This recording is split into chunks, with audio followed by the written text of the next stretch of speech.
Daddy. My name is Appon Johnson, and this is Focus on Liberia. Hit it! From Cape Mount to Cape Palmer, Mount Nimba to Atlantic Ocean, Obomi Hills to Pokonjre, to educate, elevate, and promote.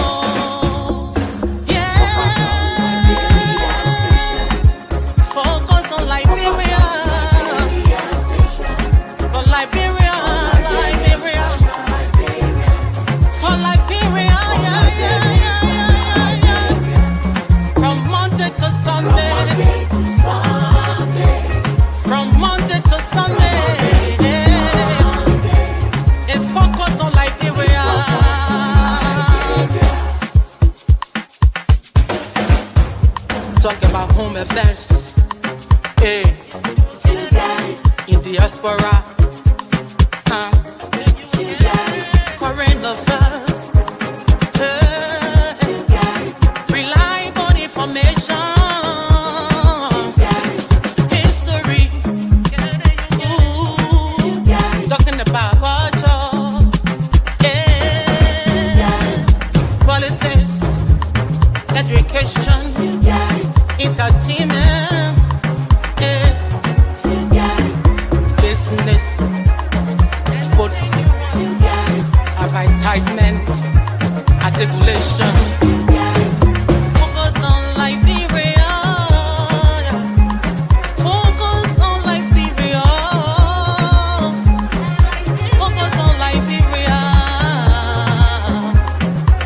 From Monday to Sunday.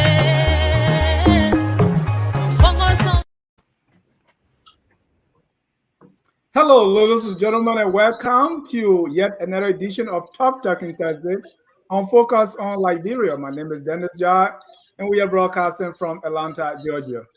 In tonight's edition of Tough Talking Thursday, we are still in the election mood. We're going to be looking at the numbers. The elections are over. The numbers are out.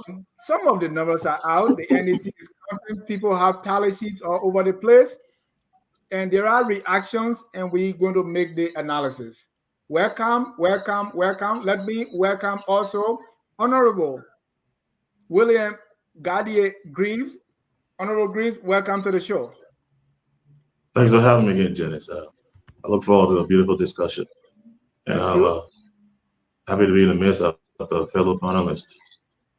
Thank you. Honorable Greaves is the former Consul General, Republic of Liberia, New York. Let me also welcome the guy we all know as the numbers guy who eats, drinks, and sleeps statistics. Mr. Kalebo Gonglo is the founder of the African Math Genius Project. He's a regular here on Focus on Liberia. Mr. Gonglo, welcome. That is my pleasure. I'm happy to be back. I missed last Thursday. I hope we can look at this election tonight. Thank you. Let me welcome Dr. Abdullah Dukle. Dr. Duke worked with two past presidents, that's President Ellen Johnson Sirleaf and interim President Amos Claudio Sawyer. Dr. Duke, welcome to the show. Dennis, I'm a teacher, and thanks for inviting me, and I'm pleased to be here with everyone. And he always reminds me, he's a teacher and also a journalist. He writes for The Perspectives, and I used to read Dr. Duke when I all the way on Buduburan camp. Let me welcome also our governance consultant, Mr. Ahmed K. Sirleaf. Mr. Sirleaf, welcome to the show. Thank you, Dennis. It's always a pleasure. Let's do it. Last and definitely not the least is our public policy analyst right here on Focus on Liberia and presenter of the Liberia History Channel. Welcome to Mrs. Carl Family. Always my pleasure to be here, Dennis. Thank you. And it's time to talk tough and talk tough about the elections. We want to welcome all our viewers from across the globe. If it is Thursday, it's Tough Talking Thursday, and we are glad to be here. The election, the numbers are out, and let me start with what we saw from NEC today. The National Election Commission continued to put out the numbers. today, more numbers came out, and as a result of the numbers that came out, Joseph Newman Boakai of the Unity Party is in the lead with 46%, followed by incumbent president. We are 39.6. Councillor Gonglo with 3.59, and Edward Appon with 2.26. The tally, the report continuum. Lucini Kamara of ACO. Next is Mr. Alexander Cummings. We have Alan J. Brown Jr., Simeon Freeman, 0.7. William Wea Twitter, Joshua Tom Turner, Jeremiah Z. Wapo of Vote, Lutheran M. Yofi with 0.3%, David Kemu, Clarence K. Moniba, that's Dr. Moniba, with 0.28, Bendu Kroma, Sheikh A. Kuyater, and the last we have Alexander Colley, Sarah Baslo Yanti, Richard Miller, and Robert Friend Morris, the independent, with 0.16%. Those are the numbers we got from NEC today. This is day 2 after the elections. Let me go around the room and get your reaction to the news of day 2. Mr. Kalabo Gonglo, the numbers are out from NEC. How are you feeling today? I think I would say this. I think it's not, maybe at this point we can't say much because, like, all of NEC results, these are preliminary results. Even though they have been announced by the Board of Commissioners, they are still preliminary because they can still be challenged by any participant, any candidates, any contestant. So that's why they call them preliminary results. They are still available for contest until next certify at some point.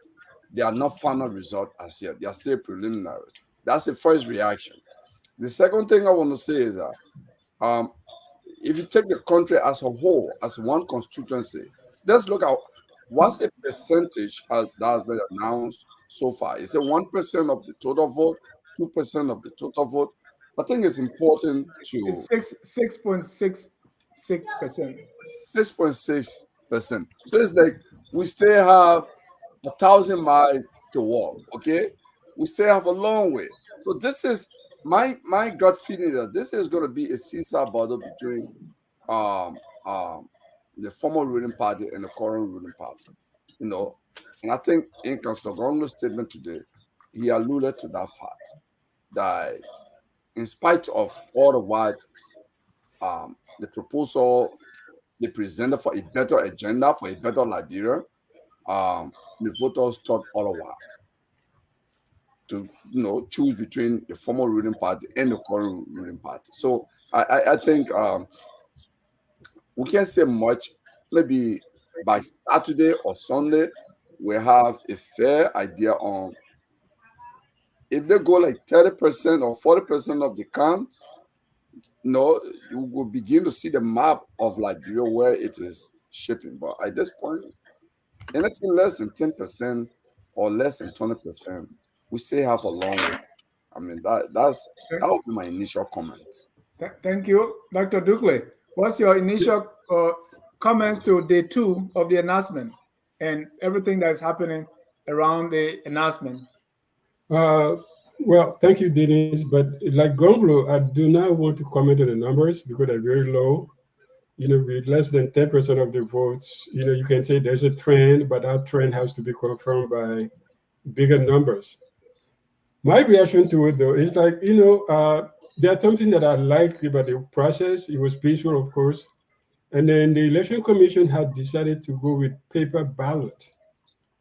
People probably, reacted to this and said, "Oh, why did you do, this thing, electronic thing, pictures, and then now you want to go back to paper ballot?" But these paper ballots are the proof that you need in the electoral process. Because if the Election Commission had just used electronic voting, anybody can come up and say, "Okay, you want 22, you want 35, you want 65." You can't verify it because it was in a machine. But now it's on paper. So it makes auditing very easy to do. So that, I think that the Election Commission did well with that. And I think that people talk about a delay. It's not delay. I remember 2005, 2011, CDC said Unity Party was delaying the results because they wanted to cheat. Because it took a week to do it. So let's be patient. And I don't think they're doing anything wrong. Constitutionally, they have up to 15 days to do it. What I do know, though, few people that have been out, I think, in the legislature, TJ, who gave his soul and body to CDC, and CDC put a candidate against him, and he got kicked out. Akarius Gray is gone, paying for his sins at the University of Liberia. Buffer Chambers in Maryland, not only speaker gone, but also position gone. So community research also sorry about him. I think he probably did not follow the UP line, whatever it is, but he's gone also. But anyway, that's my first impression. But I think so far, I think he's doing well. I mean, the whole process is going well. I think people should be patient and now run into conspiracy theories and all of that and let the commission do its work and then bring us to a peaceful conclusion. That's what I have to say. Dr. Dukle, you were talking about the NEC results still preliminary, and you are talking about people being gone. So you are looking at the tally sheets. Well, I'm looking at the tally sheet in the counties where they're gone. Where I think the legislative is actually settled in many places. Because when you're running for Senate or you're running for, the House, is not like a national something. It's that local voting that counts. So that's different from the presidency. I don't think I want to make a comment because I don't think anybody can say anything till we get at least 40 to 45, 50% of the votes counted. Thank you. Carl. Yes, sir. What's your reaction to day 2 of the counting? I think that, it's I think it's going a little bit slower than anticipated, but I think also I'm hoping that they're doing so because they want to be meticulous and detailed. I'm really surprised at some of the results. I'm not surprised that Councilor Gonglo is doing relatively well considering all circumstances. Some of the things he mentioned today make a lot of sense. You have a very recent ruling party going against a current ruling party. And I alluded to this last week that it would really be a 2-horse race because most of the people in the country are registered between the 2 major political parties. So that doesn't take a rocket scientist to figure out. But I think the trend is going well so far. But as everyone else has said, I think most of the people here are public policy people, so we're all statisticians, and we understand that this is a very small sample of the whole. It could represent a trend, and that could be consistent throughout the various counties. But 5.3, less than 5.5% of the tally sheets is not really a good indication of much. Thank you, Mr. Salif. Well, thank you, Dennis. When we were here last on Monday, this week still, and talking about predictions, I predicted that NEC was going to be moving at a snail pace. They've always done very slow. And so what you look at is the process that was put in place, right? Whether they're doing biometrics, or they're going paper. They did biometrics to do verification, and then they decided that they were going to go do old school paper ballots. And the process, the whole sort of transparent processes that they put in place, and from the various precincts up to the National Elections Commission's headquarters and things like that. That's where you go back and look at how the paper trail is happening, or why people have all these tally sheets all over on the internet. That's where that comes from. And that prediction that I made, I will be very slow. We probably will not really know until the weekend or Monday to get a larger sample of the returns coming in, and therefore we're able to then predict and look at trends and make some projection, and that will be true. Right now, like everybody has said, if we're making a projection, it will be conjectural, really. I mean, you can look at one thing though, historically, go back and look at Liberian other electoral cycles and even other countries. Yesterday, last night, you all were on your show. I made reference to a country. People are, oh, you're comparing Liberia to other countries, but that's why you do, because these systems, they replicate them. All countries are not the same. Every country is unique, of course. I know that. But you look at how these electoral bodies operate. They are between the expediency, and trying to be trying to be as fast as they can. At the same time, they're trying to be meticulous and careful, because if they're not careful, we say they're incompetent, they didn't do the work. If they go too slow, we say, oh, they're too slow. They're not producing the numbers the way they're supposed to be. So I think it's too early to begin to point fingers. We should just give them a few more days. Thank you. And this whole biometric thing, did we miss something here? Was biometric supposed to be for just the registration? Of course, that's the biometric. But what's about the and paper? Because I think I heard that if the biometric fail, or if the BVR, so was it only for voter registration and not? Yes. Then I can give this information, because if you note, in 2017, when the Liberty Party filed the case at the Supreme Court, it was about cleaning the voter registration, the FFR, the FRR. That was the issue. And even in this election, people were talking about it. So ECOWAS even sent technical team to work with NEC to see if they can remove some of they can edit, basically edit the voter roll, right? So the final voter roll. And what the biometric registration process tried to do was to set aside that manual registration database and say, let's move to a new electronic database. So you don't have the situation of two people who registered in 2005, 2011, 2017, then on in our system again. It's been set aside. So they're dealing with a new system. Okay. That was it. Well, one thing the biometric was set to resolve. That if we go with this biometric, we don't have a clean voter roll. Yeah, we don't have a server again with all registration on it to deal with. That was basically it. Didn't how people vote. Thank you for that clarification. Honorable Greaves, what's your reaction to the two of the counting? Well, thank you again, Dennis. First of all, I would like to applaud the Liberian people for the strength demonstrated during these exercises. The turnout was very impressive, and that was that everybody needed to. I realized that they needed to play some part in their civil duty.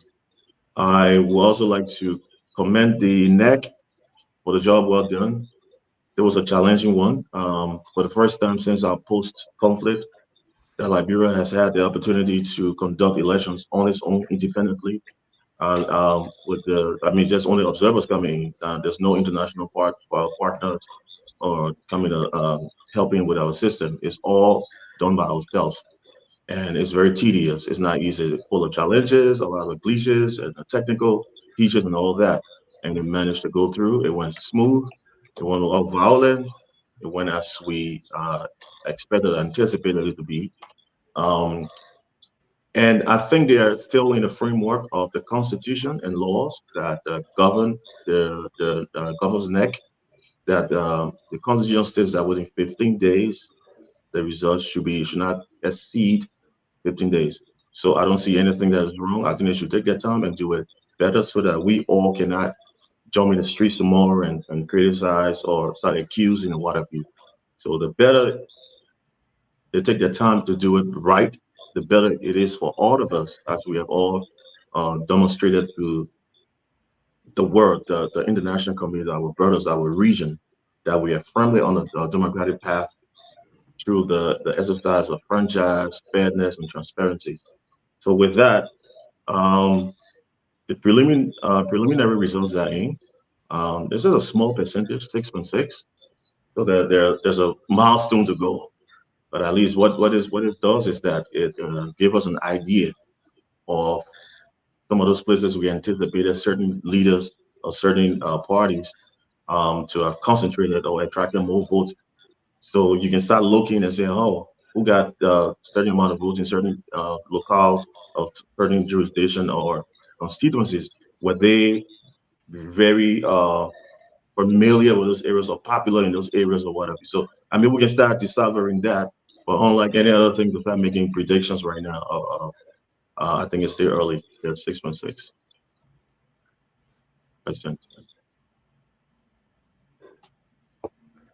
When the NEC was announcing the results, I was thinking in my head, I mean, how they pick those counties to announce? Anyone has some ideas? Is it the one they finish with? Is it alphabetical? Is it they coming from this region to that region?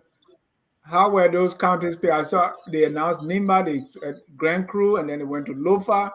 I'm like, what are your ideas? Or Kalebo, you've been familiar with this for some time now. What's the criteria of picking those counties to announce? Well, the guys at the data center, it's a whole process. It's not just like receiving tally sheet and just going there to announce. They receive tally sheets, they compare with other land or other numbers to make sure that what is on that center, the counting was done correctly. They do that. So that's the first thing to do, because you look at your number here that I did center, maybe put in center 202 on the 500 registered person. Then you compare that with the results that you have here on the tally sheet. Is it 550 that is coming, or is it 600 that is coming? You're going to look at it and say, okay, so they go through all this process when it is verified, then they do. But then to have a feel of how the voting went, they actually take samples from different countries to see if the poll workers, follow the procedure as they were trained, to find the result if they did follow it. Because if they start seeing many errors at the data center, they say, these guys didn't mark the tally sheet properly, So it's one of the things to do. So what informs the county that they were announcing and not the other counties? Well, I mean, once they do that preliminary, where they do like a few across the country to see if the results were tallied as they were trained properly, then the next thing is they really just go on whatever result has been verified, because they have people who are verifying the tally sheet against the number of registered voters at that center, because at the data center they have also the role to see it, so they verify if it is verified before it moves to the next stage. And I just want to add this, the process is slow. It appears slow to those of us who are outside, but there are other underlying things there. Excuse me. Most of the people who are doing the data entry are contractors. They get paid for for days. So I mean, you have to also factor that in. Net does not have this large number of data. I get your point, Kalebo. We want to kind of manage the time very well. Yeah. Ahmed, you were trying to say something? Yeah, I was trying to say it's a sequence of arrival process, like completeness of cross-check, right? So which county, based on the returns they're receiving, like he's saying, they have all these cross-checks they have to do and look at the numbers and make sure everything is in line. So the counties that they're able to go through quickly and all of that is completed is show proof to go. They're announcing those orders. I don't think it's any based on region. We have to go this region, that region. It's just sort of some sequence of arrival process. I think to add to that, it also has to do with logistics and easy access, easy reach. So if you have adequate logistics in certain areas and you can get hold of those ballots within the time frame, those are the ballots that are tallied first and processed and reported, announced. So there's some other areas with difficulties that NEC was unable to reach due to other challenges and one of the logistical support and all that. So those would be like the ones that will push back and be announced later. Thank you. Hold on, Dr. Bill. Go ahead, Dr. Bill. Yeah, like the guy in District 2 in Greenville, how do they get the result to NEC? Picture, paper, somebody on a bike? Anybody knows how that transmission is done? Because that seems to be the reason for the delay, because you have people in, far places. Are they just taking a picture and send it? I can add this. So at NET office, because I know one of my brothers is actually an election magistrate for Montserrat. So, and I'm a former magistrate also. At NET offices, they have scanners. They have other, things that the elections commission supply them. So they can actually scan in PDF and send this stuff to the central office. And also at the magistrate office, they have this big spreadsheet where if you are in county X, if there are 600 polling places in those counties, they are listed here, and with the candidates here, this, that, and as you getting the results from presiding officers, you enter them. So at the county level, the magistrate will already know what the county total is at that level, and the magistrate start to transfer also then to Monrovia. So is when you say transfer, what do you mean? No, you start to report tomorrow to the Put it on bike or car and no, electronically, basically electronically. Okay, thank you. One thing that came out in today's reporting that many people were talking about is the vote by Edward W. Appon Jr. of the Grassroots Democratic Development Movement, the Grassroots Development Movement, with 2.26%. So it's been trending on social media and people have been discussing it. How come? Because a lot of the people that were responding did not know Mr. Appleton, but his vice presidential candidate is local to us here in Atlanta, Mr. Alex Gunty, and we had him on the show. So maybe everyone have to give them the boost. But there have been kind of theories that are being floated around why he's getting this. So I am going to, and when further investigation is done, I'm going to call it the Appleton effect. So for the show tonight, let's call it the Appleton effect. Carl, let me start with you because I saw posting and you said you had theories. I don't know if that was pertaining to the Appleton effect.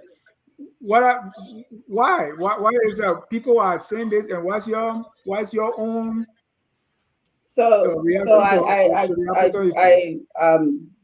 I dwell on the far side of sarcasm and unseriousness on social media. So do not take most of what I post on social media unless it's related to history. Don't take it seriously. I'm joking most of the time. So anytime you see me posting something about politics, it's a mockery. I'm being funny. I'm exaggerating, and I know people take it very seriously. Do not take those things seriously. And I don't mean to make light of our democratic process, but sometimes we have to laugh to lighten the mood.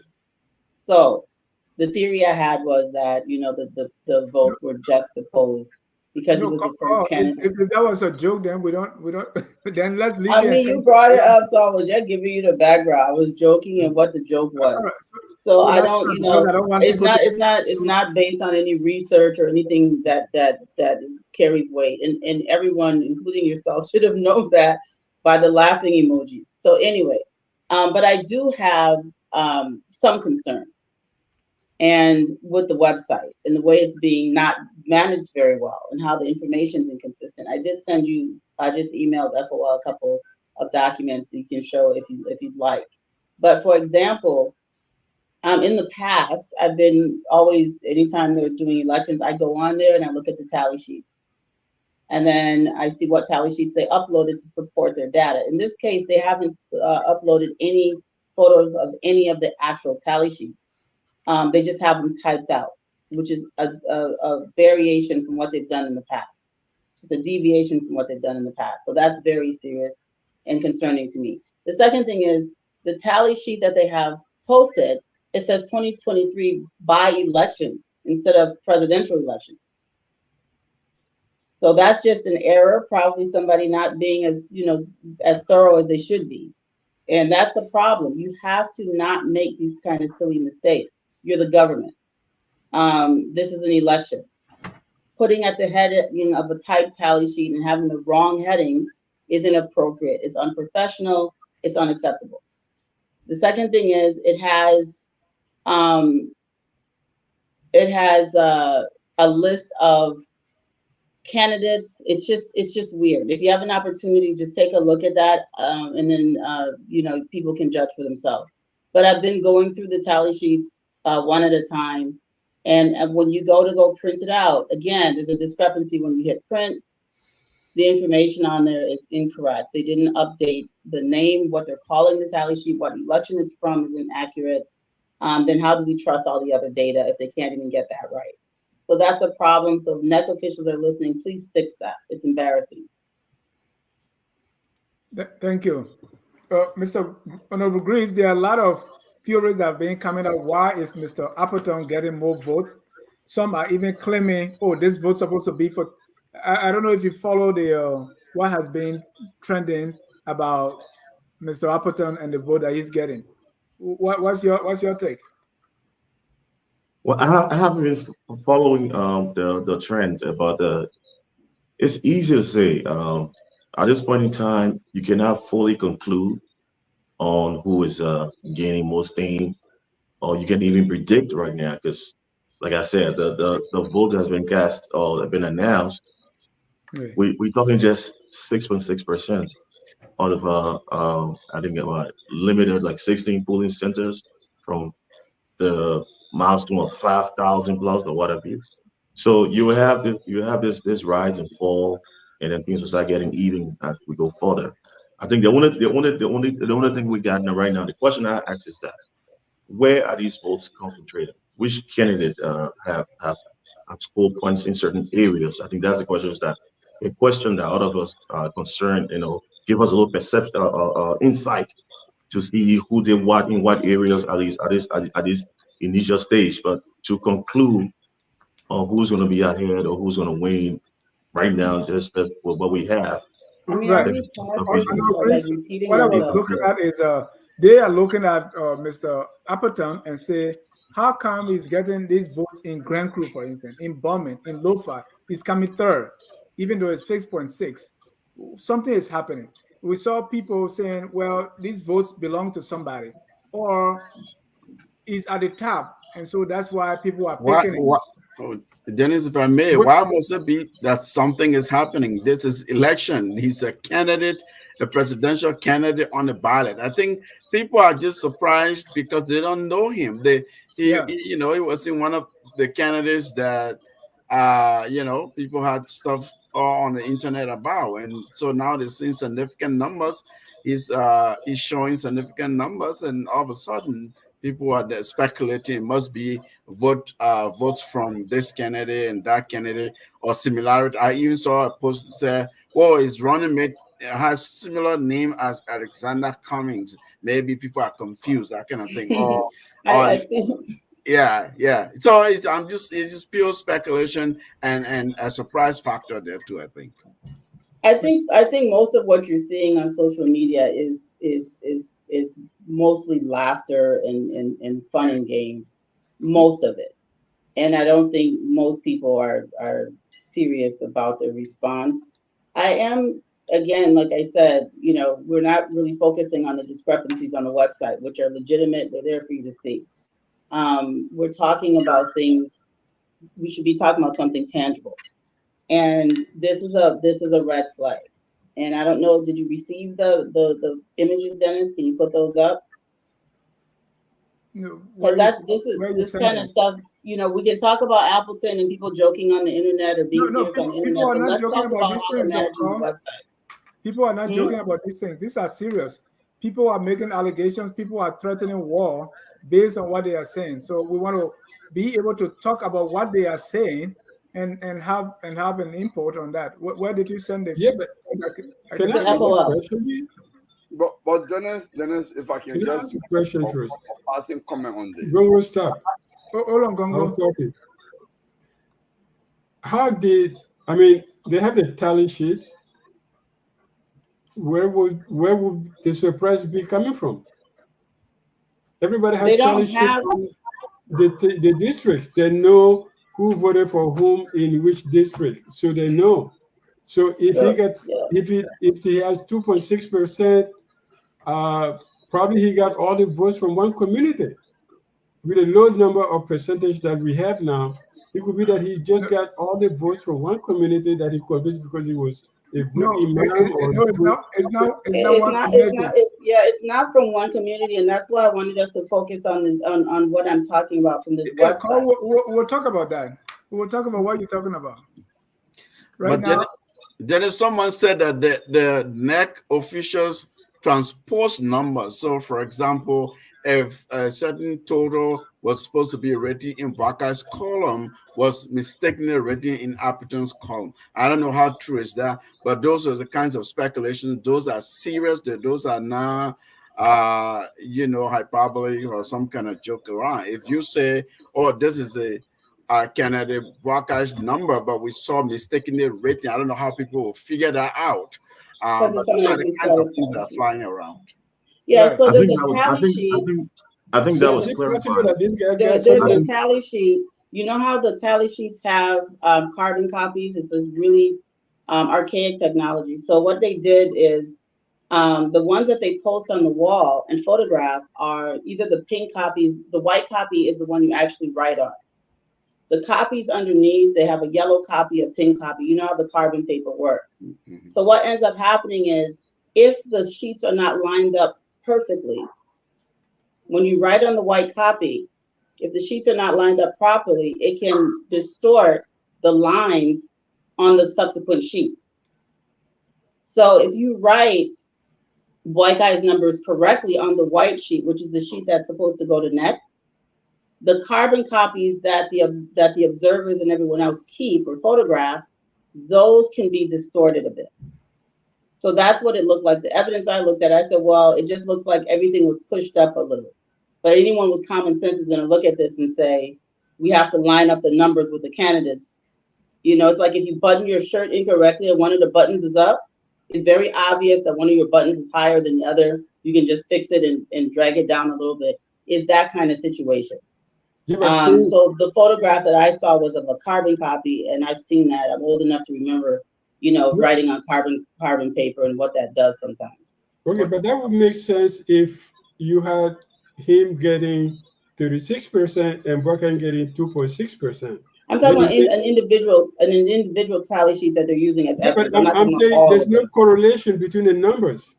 He's just getting 2.6%. It doesn't correlate with anybody else's numbers. No, what I'm talking about, Mr. Duque, is one specific example that people are passing around of a specific tally sheet from a specific polling station. That's what I'm saying. But if you look at the the website, they did correctly attribute those numbers to Buckeye. So that means that the carbon copy was not what they used, that the numbers were correctly aligned on the one that NEC used, because I looked at it. So they have the polling place and everything, they show the numbers, and when you correspond or correlate that with what NEC uploaded, they did it correctly. Right. And I'm only talking about one specific tally sheet. Right. And that's one explanation that they gave, or one reason why they thought so. And right. Right. That was one thing that they presented. So they also acknowledged the public that they had some issues on the website with the results that were posted, and that only affected the Congress, the representative race, and not any other, not the senator, not the president level, nothing. Only the rep, and that was rectified also today, so it's corrected. So like Dr. Duga just said, the reports on the presidential candidates are factual. You can question, but we spend most of our time and attention on certain key candidates in the race, and forgot that there were others doing the groundwork and going around. So you never know what projects they have. You never know what campaign, because they were not on the spot. They were not under the spotlight. We didn't think about any one of them. We were looking at the ruling party. We're looking at the Bibi Bouaga. We're looking at third in line was Dwight Cummings and Councilor Gonglo. But there were others doing the groundwork, traveling crisscrossing the country, and then meeting other people. So and that's what it is. Liberia is our voters. If you understand them, there are people who always want to feed that affection and they want to be a part of you. So you go and resonate with them and talk to them and do a little project for them. They remember you in those towns and villages. So it's possible that all these things can be possible. They're probable. So I don't see why people will be questioning, except they are in the race as well, and they are questioning the win. Right. I mean, people have been voting in Liberia, so they follow some trends, right? So if they know that you didn't campaign in an area or you did, and they don't know, and they are having some of these now, they're raising concern. But Carl, you are talking about this tally sheet. I want us to move on to the various reactions that we have, but quickly speak about the tally sheet so we can move on. So, I mean, this is the photo, right? So on the photo, you're seeing, I also sent you, I think it's a PDF. But on the photo, you see it's labeled correctly, right?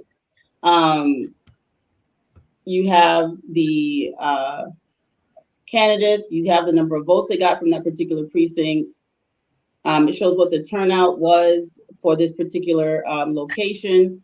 Now, what I'd like you to do is go, if you can pull up the actual PDF and see where the discrepancy is. So for me, some of the things that give people confidence in a process is how well you're organized in running the website, how much you're paying attention to detail. This is something that's dealing with numbers. Each individual vote counts. If you're making errors in how you're labeling the tally, it leaves room for people to distrust how you're counting the numbers, especially when you don't have the actual photographs of the tally sheets. You're only writing it and showing people. Can you please show the PDF? So I just wanted to show this, for me, is just unacceptable. And in an environment where people are already having accusations of fraud, it's important to dot your I's and cross your T's and not make all these, errors like you're not paying attention. That's a big problem. I mean, all of us are professionals here. We work somewhere. If you send, one of your subordinates to do something and they do something like this will call for disciplinary action. This is not a small issue. You don't make these kind of mistakes in a professional environment, especially you're dealing with something as important as a democratic process. Mislabeling the election on an official document on your website is far worse than some of the things that we're talking about. Quickly, what are you pointing at? So it says 2023 by-election. Is this a by-election? No. I mean, is that not an issue? That's problematic. That is a major issue.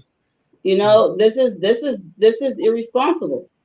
And what ends up happening is this is the kind of silliness that breaks people's confidence.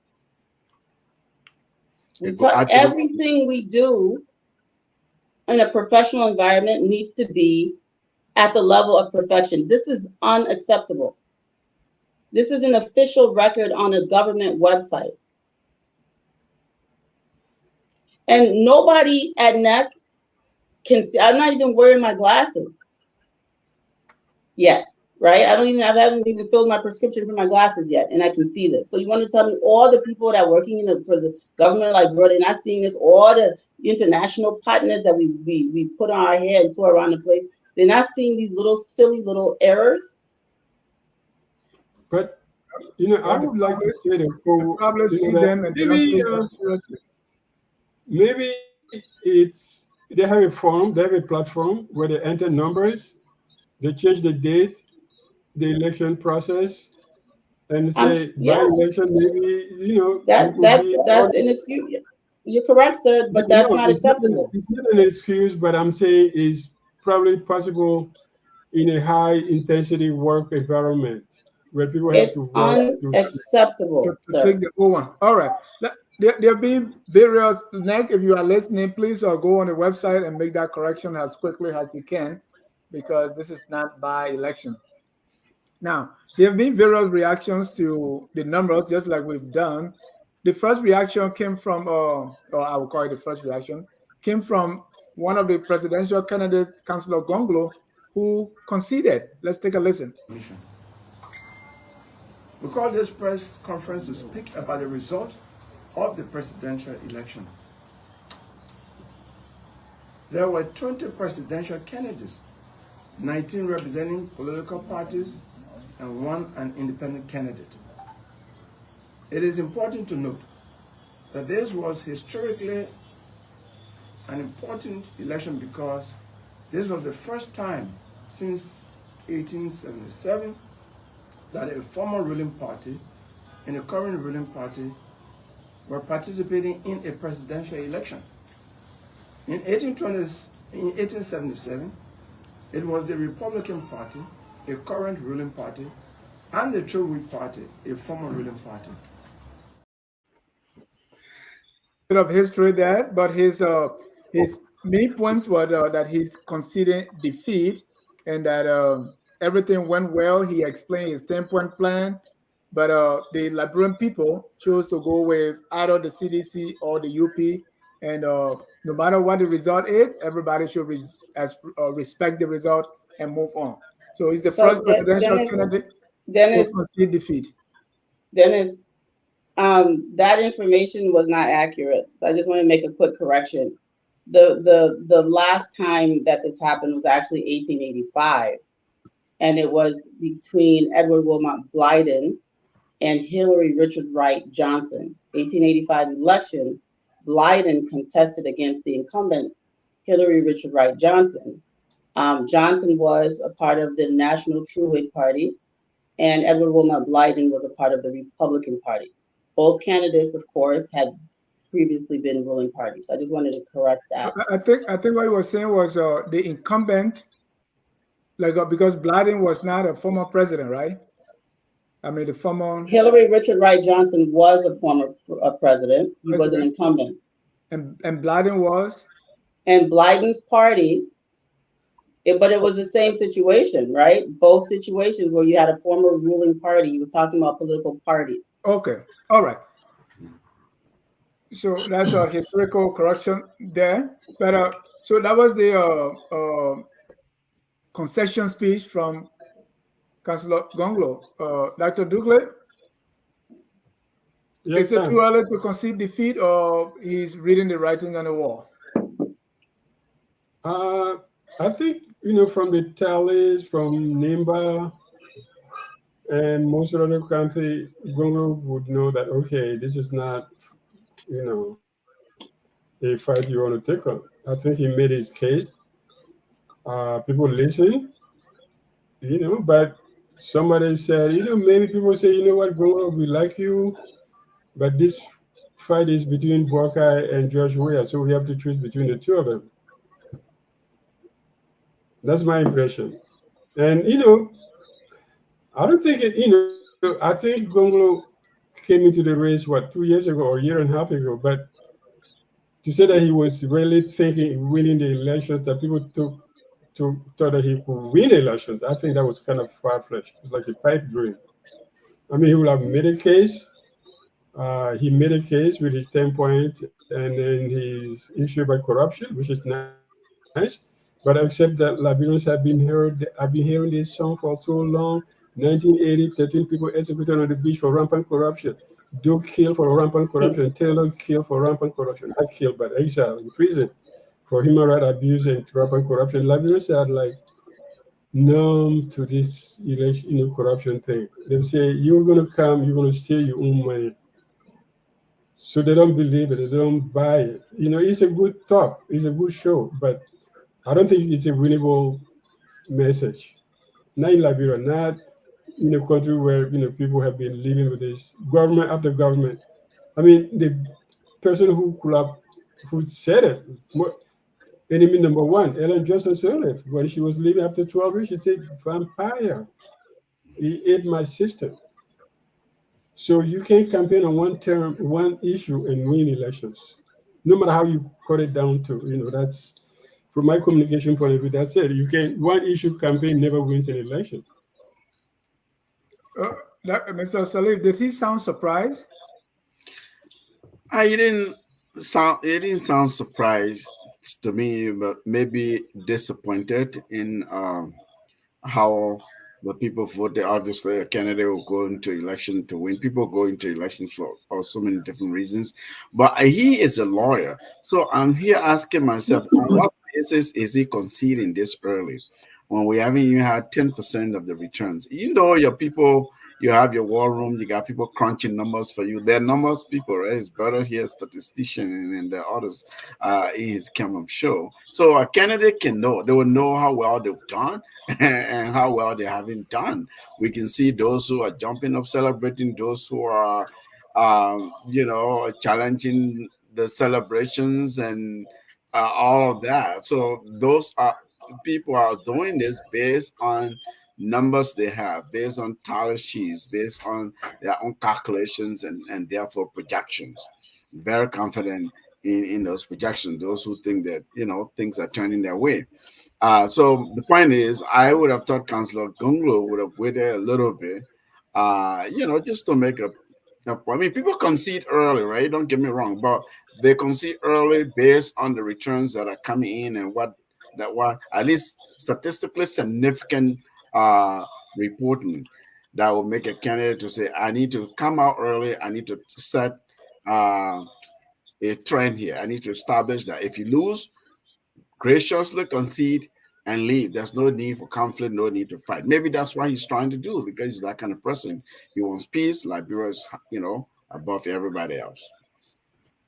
Honorable Griggs, did you hear any element that, look at you, I mean, see my 10-point plan, you didn't take that and you go into the ruling party, the former ruling party and the current? What's going on with you? Did you sense that in the speech? Well, I think he was mature and wise, and I see in their strength through wisdom.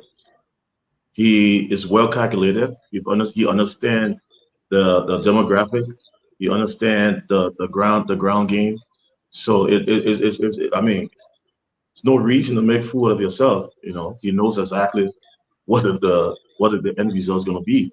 So why not still consolidate the peace, consolidate unity amongst the various groups and different parties instead of fighting? So I mean, I see a guy who demonstrates the strength of democracy as well over violence and confusion unnecessarily.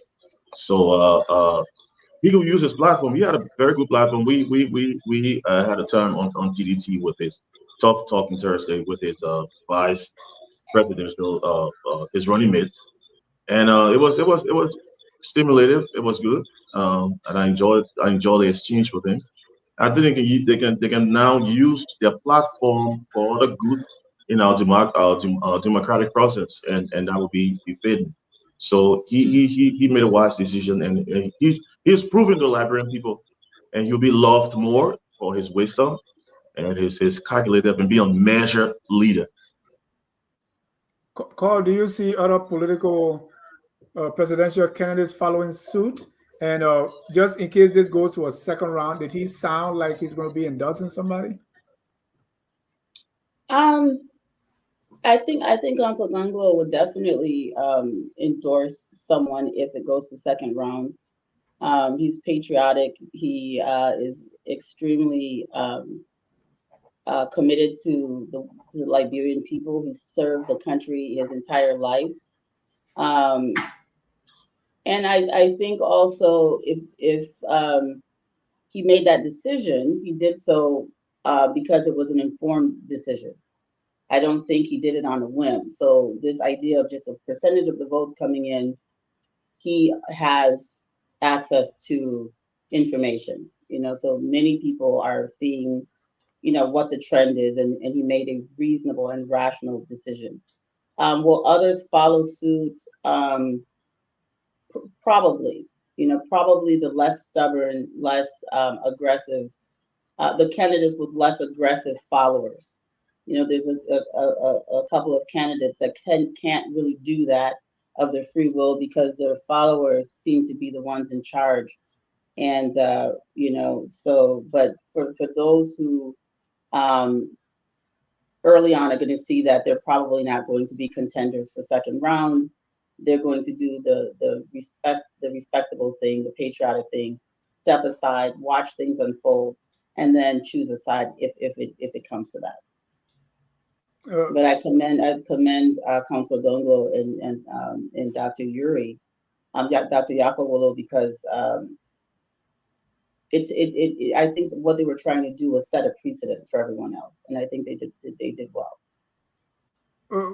Mr. Gonglo, I mean, no puns intended, asking Gonglo, but is there anything in his speech that you would like to say in there? And the second part of it, the last time we're talking about, why did Councilor Gonglo, why did he fall below expectations? Some say, well, maybe at the end of the campaign, he went out of character because he's not known to be this person, but then he tried to take down VP Boakai. Some call it a suicide vest. Right? So what you say to that? Those last minute punches to Boakai, did it cause Councilor Gonglo? Well, I think I wish Jimmy Eastman was on the show tonight. I think those who have been with Councilor Gonglo for years, when he was young at the university and even in St. Mary's in high school, I think they will speak to his character. He is a bold, courageous person who speaks his mind, what he believes in. Yeah. This is the kind of person he is. He was in this election, and if he didn't think that his agenda was far different from Boakai and all other candidates, he will not be there. In fact, I remember in 2021, he said, look, show me any candidate who has sacrificed near almost his life standing up for this country, and I can drop out of this race. What I believe here, if you show me a candidate who has that pedigree, that courage to fight for Liberia, I will give her.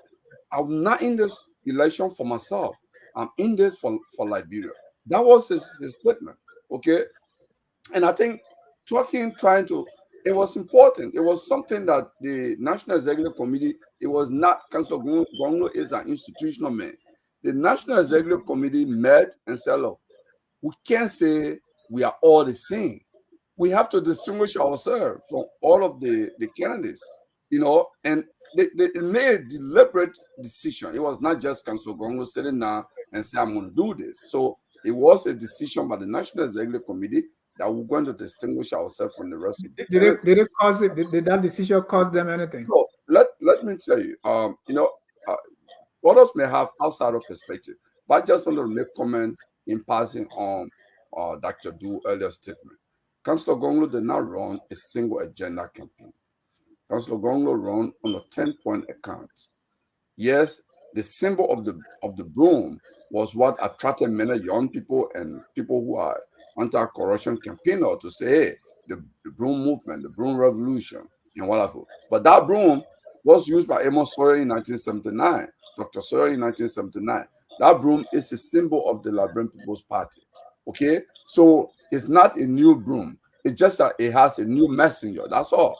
So people look at it that way.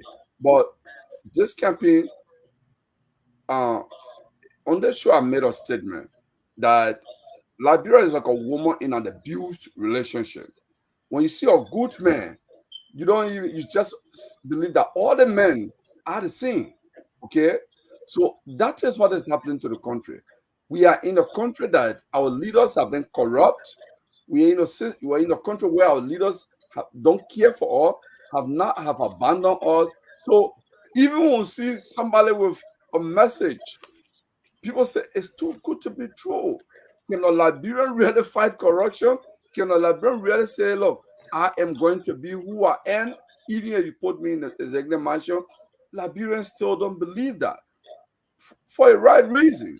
Okay, so I think it's a combination of those issues. But from my vantage point, I would say the number one issue was really limited resources. If we had resources, if we had the vehicles, the logistics to have the grand game, that message should be totally different. Because I know Councillor Gongo ran this campaign totally on car, on used car that was more than 10 years old, okay? And he felt, this is an agenda, I'm going to fight it. You know, I'm going to fight this. And he went in the Southeast. The videos and the footage, they're all on the internet. So he made a point, a deliberate point on that. But I don't think the last name, it was not just Boaka. He said Joshua is a 6-year-old, the other group is a 12 years old. It was a message, you know. Thank you. And I think it resonated with many people, you know. Thank you. Yeah, but Also, the reaction is he called my name. I gotta say something. No, but what I say, he ran on corruption. Gonglo is known as the corruption candidate. I mean, that's you shouldn't take that from him. I'm not saying it's not limitative. It's just that's what he presents himself to be. Right, you say he said, I left Ellen Barbary because of corruption. I do this, I've been fighting corruption. So he cut it down into pieces. Yeah, the 10 points are okay. The 10 points are the details of his fight for corruption, against corruption. So everybody got that. The broom, yeah, I was there in 1979, not just as a student, I was a teacher at LU. So I know, I was with Amos Sawyer then. So I know the broom. But I'm saying he came in as the fighter against corruption. And people know him for that. And nobody diminishing it. It's not diminutive. But I'm just saying in political forum, is one issue politics. Yeah. That's what I'm saying, man. I know him from what? Dr. Tua, thank you. Thank you. Let's move on. What issue is Boaka running on? Let's move on. I don't know. I'm not Boaka. That is different now. That is different now. We're talking about Gongolo. I'm not Boaka, man. He's my uncle. He's not talking about the campaign. What people are running on now. The results are out. So that's the result we're looking at. Another presidential candidate who reacted is Mr. Cummings through the CPP, right? And I want to read part of the statement so that you see what Mr. Cummings is saying. And just in case that is so small for you to read it, I am going to do that for you.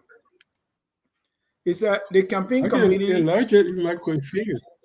The campaign committee in elect Alexander becoming president of Liberia is alarmed by the reported numbers the CPP presidential ticket is said to have received so far. While we are still assessing the results at this point, it is important that we flag as a major issue of concern the clear pattern that is emerging across the country.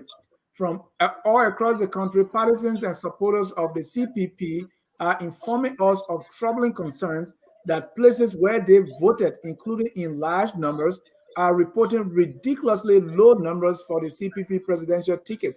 This is also true where CPP down ballot candidates are projected to win. We are seeing this undemocratic trend at every polling center all across the country. This is compelling CPP partisans and supporters to conclude that results for the CPP presidential ticket may have been predetermined as opposed to reflecting the actual vote cast. The release went on. Honorable Grace, your reaction to the CPP press statement?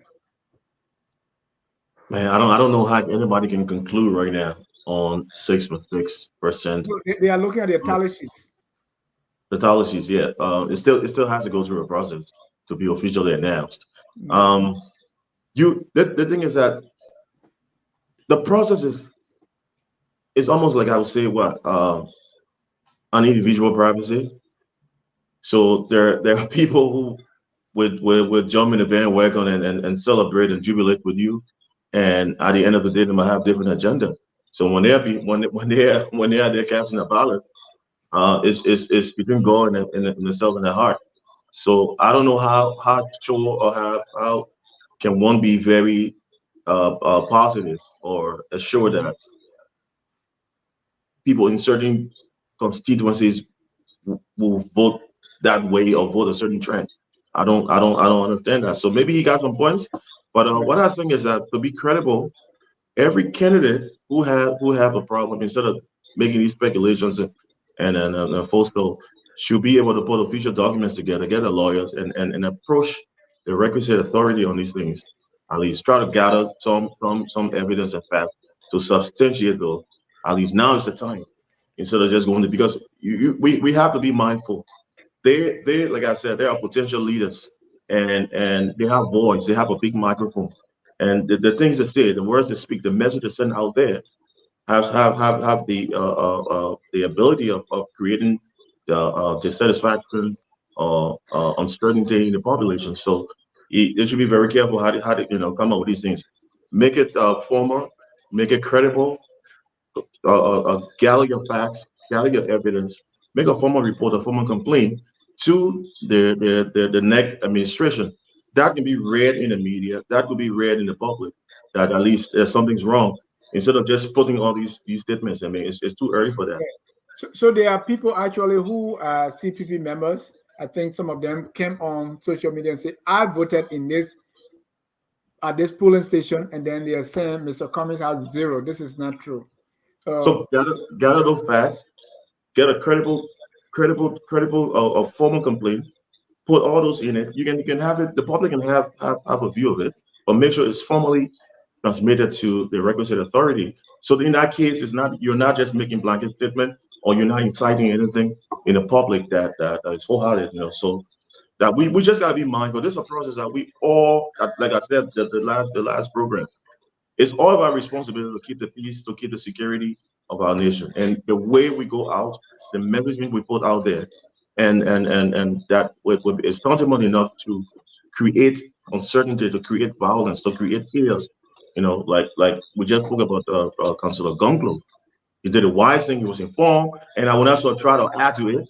I think it was the wise decision to look at everything with all the data he has.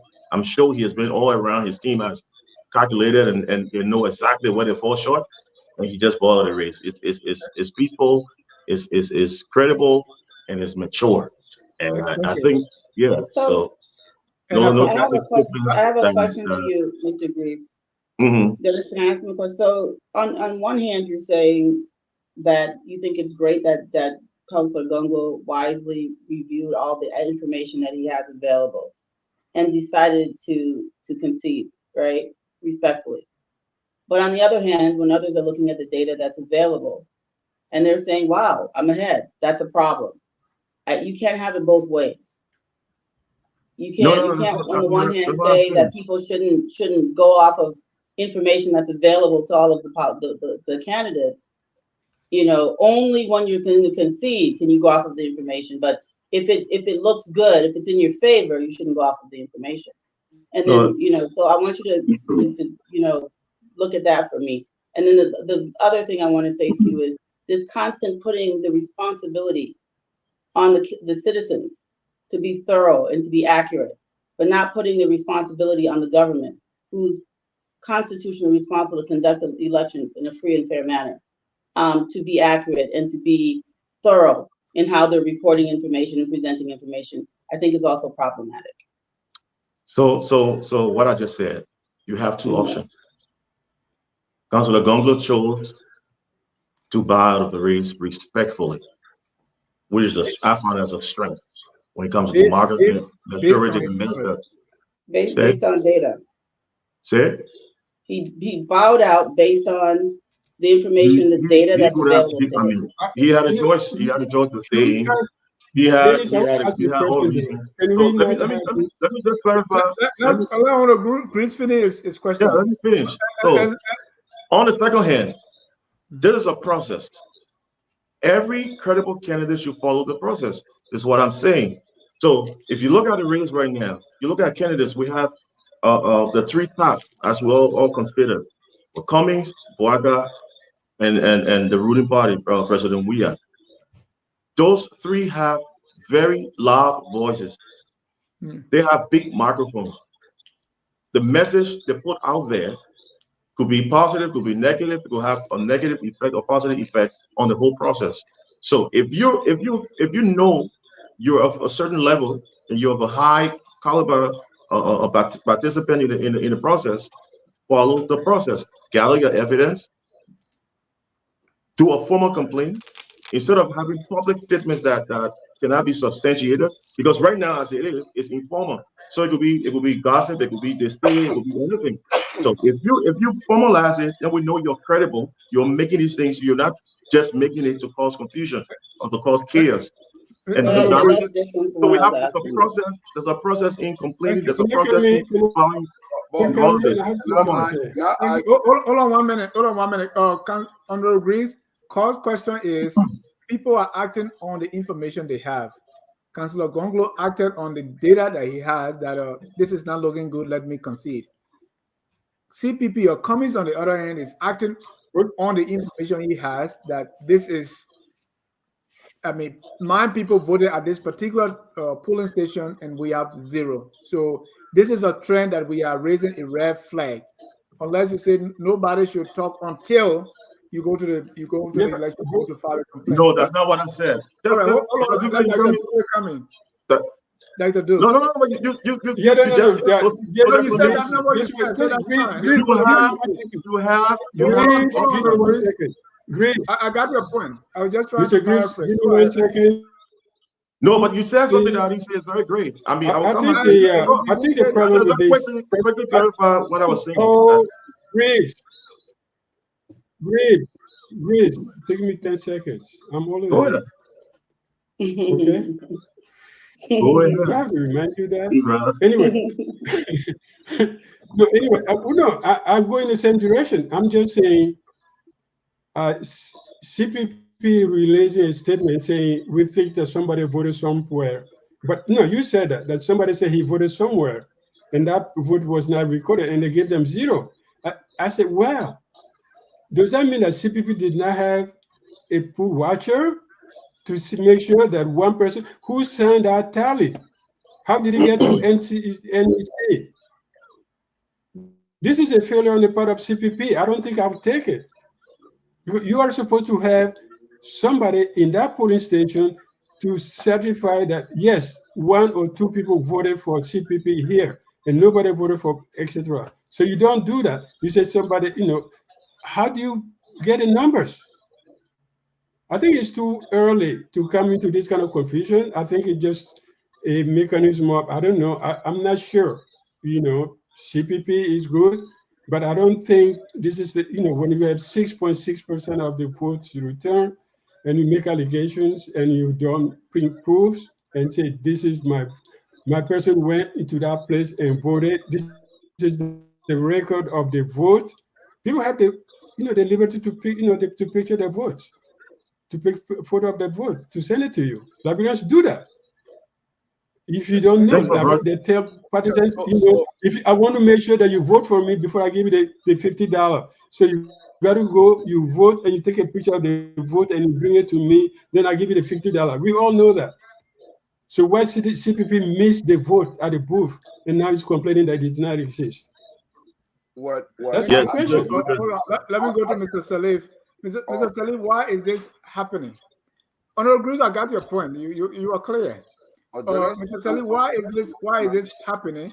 And I believe if there are certain things that are very simple to prove, like if I voted at polling station A and now I can actually show, or if the tally sheet is saying 2 for CPP and NEC is reading 0, that can be easily substantiated.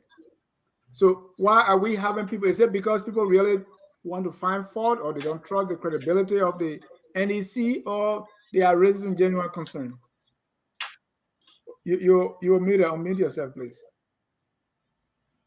There are a number of things here, Dennis. So there's margins of error, right?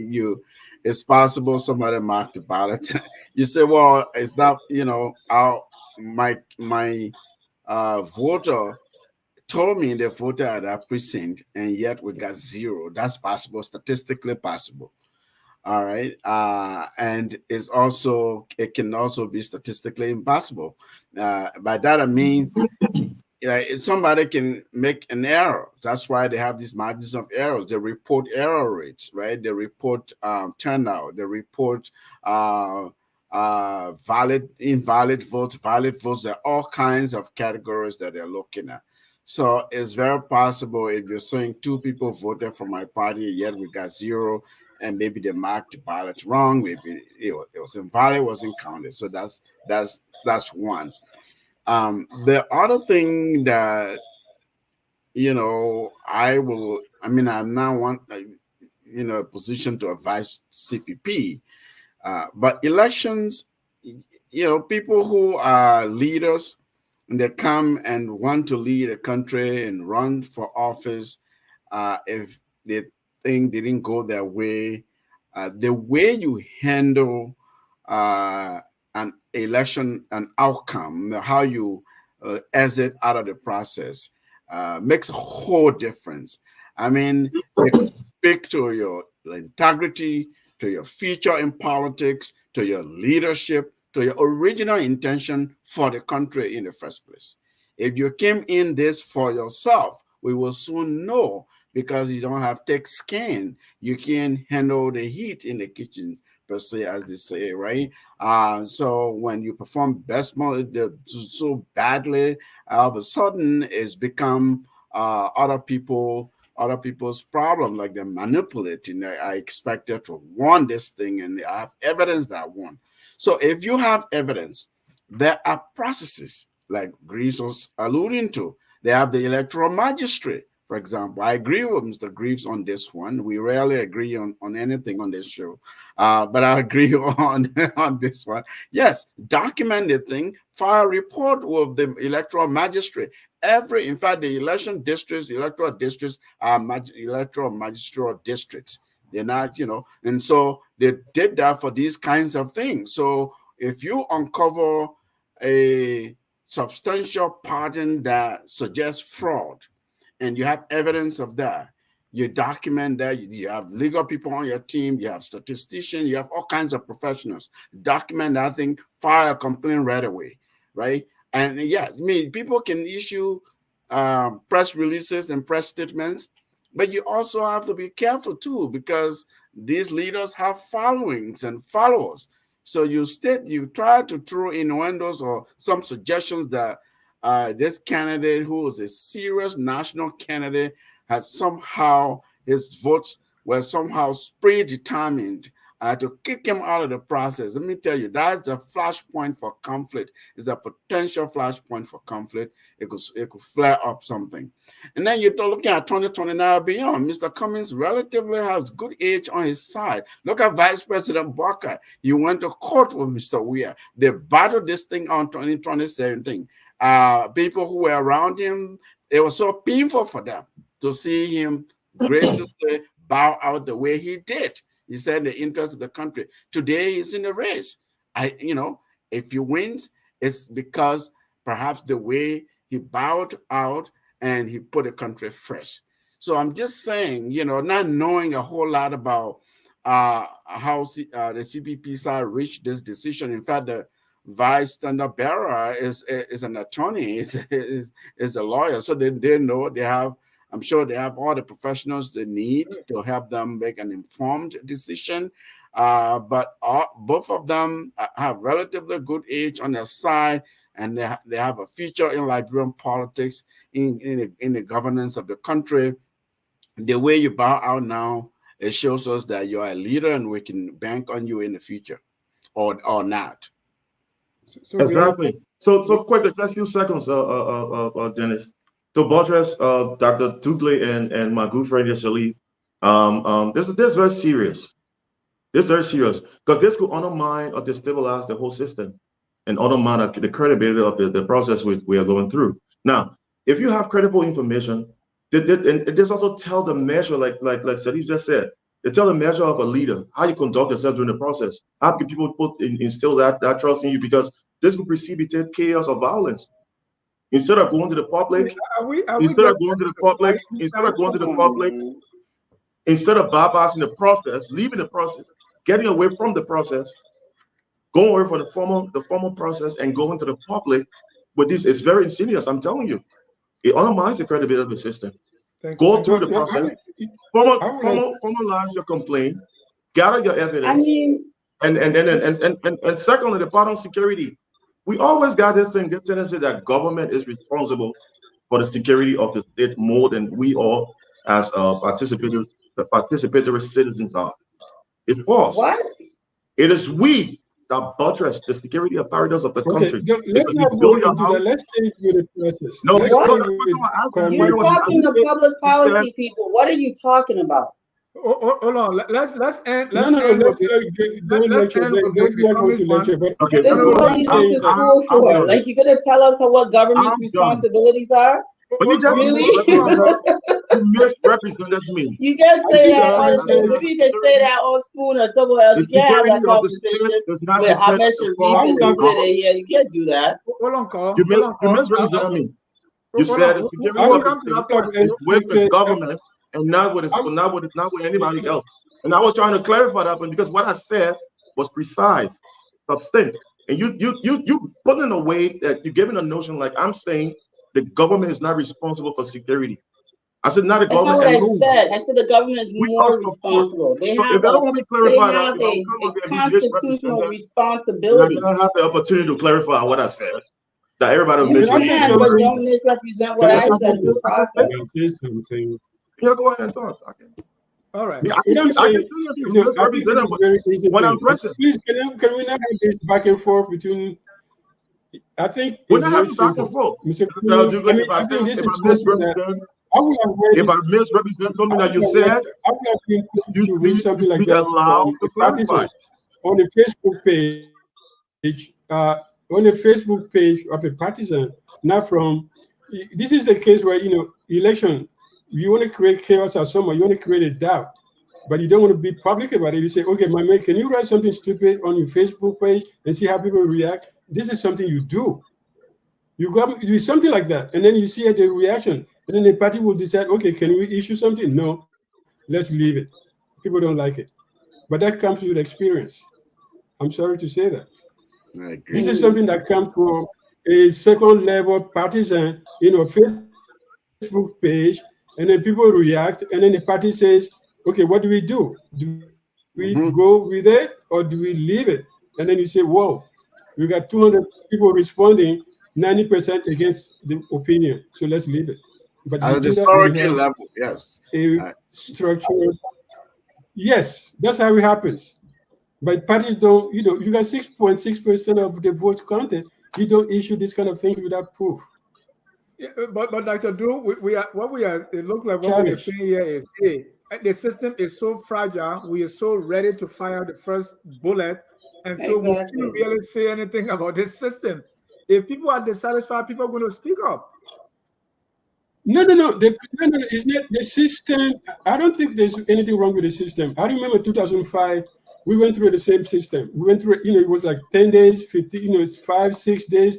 CDC was complaining, staging demonstration. They say Unity Party was setting up to steal the election. We went through the same system. 2011 again, it happened. We went through like a week and a half before we got the results. So now it's happening, and then we say, oh, why is it a delay? No, there's no delay. They got 15 days to do this thing. Let them do their work. Kalabo, let me hear from you on the Let them do their work. And then if you have tangible proof, take it to the system. You have a system to complain about. You don't come up with frivolous statements in public space that you cannot prove. That's my point. I'm just saying amateurism is not good for politics. Okay, so it's amateurish move. Unless you can prove it. Say we got 10 people in Sackville and they voted for CPP. Here their voting cards, and this is what they voted. And you see the problem is we have the paper trail. No. Let me finish. 10 seconds. We have the paper trail. People voted on paper, and that was the wisdom of the National Election Commission by using paper rather than electronics. Because now you can go back to the ballot and retrieve those papers and say, oh, he didn't vote right, or he didn't vote for you. He voted for Mr. X, although he's your partisan. That's simple to do. There's a there's a system to verify all of this. So let's not fight smoke with smoke. So in addition to that, Dennis, I just want to make I gotta take a break. A quick observation. There were so many circumstances where people were paid to vote a certain way. And, they would say, oh, we pay you to vote this way, but we went to the district, we paid this many people, but we didn't get this many votes. And when they first said that cameras should not go into the voting booth, I said, hey, that's a little suspicious. And somebody pointed out to me that, well, the reason they don't want the cameras to go in the voting booth is to prevent fraud. There's situations and circumstances in which people pay people to vote, and they want them to go in the voting booth and take a picture of the ballot to prove that they voted for them before they get their money. Right? And so, or they, that kind of thing. So NEC was trying to prevent that. And I said, that makes sense. Right. So what ends up happening is if you bribe someone to vote and then the tally sheet comes back and the vote isn't counted, instead of you questioning the person who you gave your money to, you're going to turn around now and question NEC. So there's so many layers to this thing. I just wanted to throw that out there too. How does that relate to the press statement? Are you implying that what might have happened?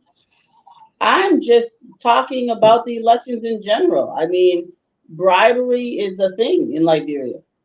Okay. You have people openly saying that they're going to, cash their votes, not cast, but cash their votes. And they mean that. They're going to go sell their votes. So somebody's, paying for votes. And if you pay for, 400 votes at a particular district over a few polling stations, and you get 10 votes, that's either fraud or you got bamboozled by you got hustled. So that's also a possibility. That's all I'm saying. All right. Mr. Gonglo, you be the last on this. I don't know. That's something we can pass. I mean, because it's not Buakai. No,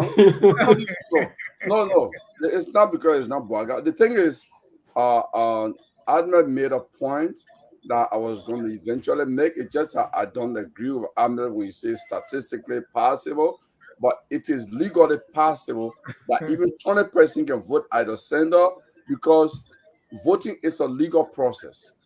The process is there. The guidelines is there. If you vote this way, you must mark the ballot here. If you don't mark it, it's invalid.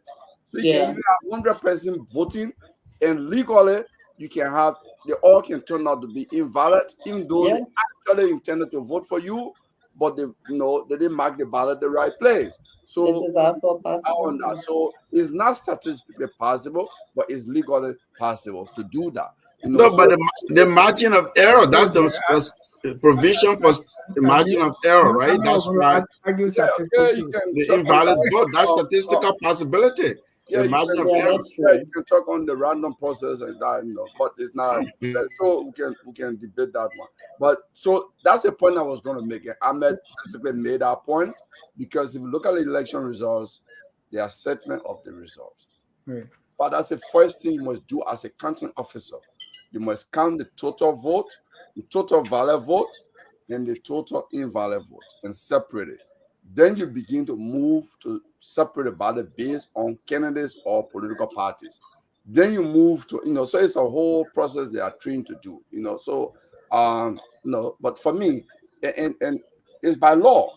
When you notice any infraction or dissatisfaction of the process, under the net rule, I don't know the exact date, but you must file your complaint with the election magistrate within 7 days. If you don't do that, it's outside the bound. You can't do that again.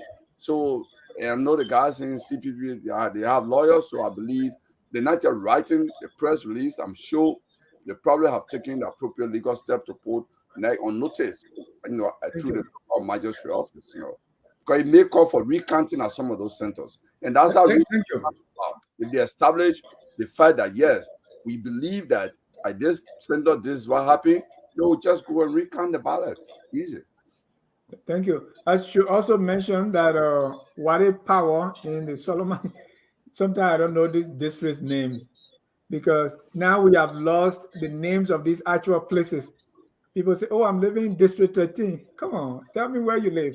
But Wadi Power has also conceded, and they say, hey, this is it. So we have, besides Councillor Gonglo, Wadi also succeeded the race for the House, and congratulated the opponent, and Solomon George of the CDC, they say lost. Also, we are hearing, and I don't know, based on the tally sheets, because people are in their war room, this has not been supported or reported by the NEC, and they keep saying this person won, this person won. According to what we are hearing, Musa Belete won in Nimba, Senator Comedy Wizard lost in River G, and all these things that are going on. I think you have heard most of these things. Also, Musa biological son won in is projected to win in Maserado. In Maserado, we were saying Yeke Koluba yesterday was celebrating his birthday. Claiming that he won. When they asked why you dance, he says my birthday. But today he sounded like there's something going to happen. Akaros Gray, there have been claims and counterclaims. So for people say, yes, I won. Buffer Chambers in Maryland said he lost. He said there was a 91 vote different. That too has been disputed now. They say, oh no. So there are claims and counterclaims of people claiming victory and all that. Dr. Duke, you started with the numbers of people who, as you said, won. So if those remain true, what does that tell you? Well, I think it's kind of it balanced itself between Unity Party and CDC somehow. In terms of legislature, people lost. Some people, I think CDC won some, lost some. But it's more, when you talk about legislature, you're talking about local elections. People see you, they like you or they don't like you. They loved you before, now they don't like you anymore. So its impact on national politics is probably low. But, the ones that I heard about, is TAJ in Sino, Community we say in River G, Boba Chambers in Fleabo, Maryland, and Akaris Gray. Those are the big names that people are floating around that they lost. Vonnie Sherman in Cape Mount. Vonnie Sherman, of course, in and then Maurice Setuma in Bomi. So if you look at it, if these losses are confirmed, it would say that people who are closer to the regime have lost more prominent people, even if they gain some seats. They may have gained some seats someplace to balance it off, but big names in the party have lost. McGill is probably, compensating for that. McGill and Bill Twally in, River Says are both winning. That will come, but definitely the big heads of the CDC been cut off if the trend continues. Even if they supplement that with new gains. And Cole, if this is true, what do we say if these are true? What do we say about the way the people are voting? What is it that they want? It really is. It's bizarre compared to what has happened in the past. So you have a situation. Let's look at Musa Belete in Nimba, and he looks like he's going to win his district by a landslide. He's on the CPP ticket. CPP came in 5th place in his district, but he is winning his district by a landslide. Maserado District number 1, Madam Berry, CPP, projected winner. CPP presidential candidate is again coming in about 4th or 5th place. I'm not sure off the top of my head, but didn't even come in 3rd place in her district. So the inconsistencies are what's a little bit strange. Then you have we are getting strong numbers in certain districts in places like Grand Cru and River G, but his candidates are not, supposedly. No, in Sino and River G is I mean, Kennedy's. Sino, did I say Grand Cru? Sino and River G. And his legislative candidates are not, which is very unusual. You know, so if we're looking at, one of the things that statisticians do is they also look at patterns, right? What has happened in the past? What's the past precedent, voting pattern? And this election is very strange in this in this way, that you're seeing votes for President Weah that you're not seeing for legislative candidates. You're seeing votes for legislative candidates that you're not seeing, for CPP legislative candidates that you're not seeing for the presidency.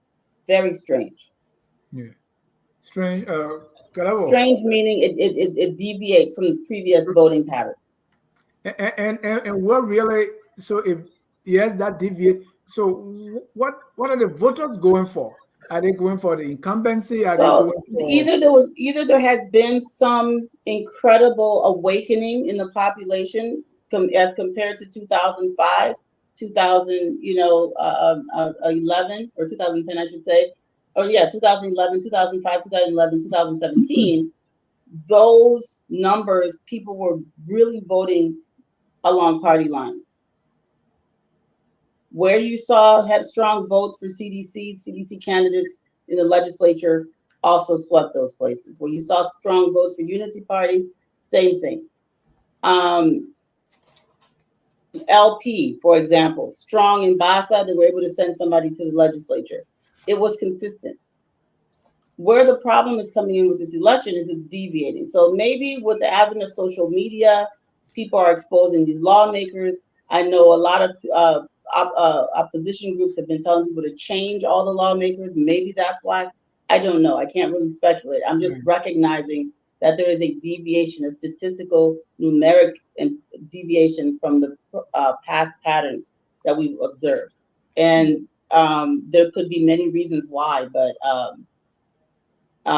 we have to explore that a little bit more. I just wanted to point out it's very different from what's happening. Can I ask you a question before you go, Dennis?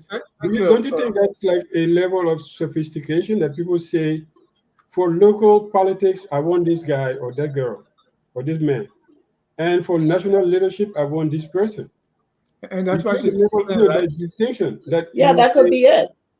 That could be it. I'm just pointing out that it's different from how it's been. Of the people that I spoke to, there was one person who voted for. She told me I voted for Boakai, and I voted for what is his name, Thomas Fala, and voted for an independent candidate. So she was like 3 people from. So I said, wow. That was the only person I spoke to who voted that way. The rest voted along party lines. Mr.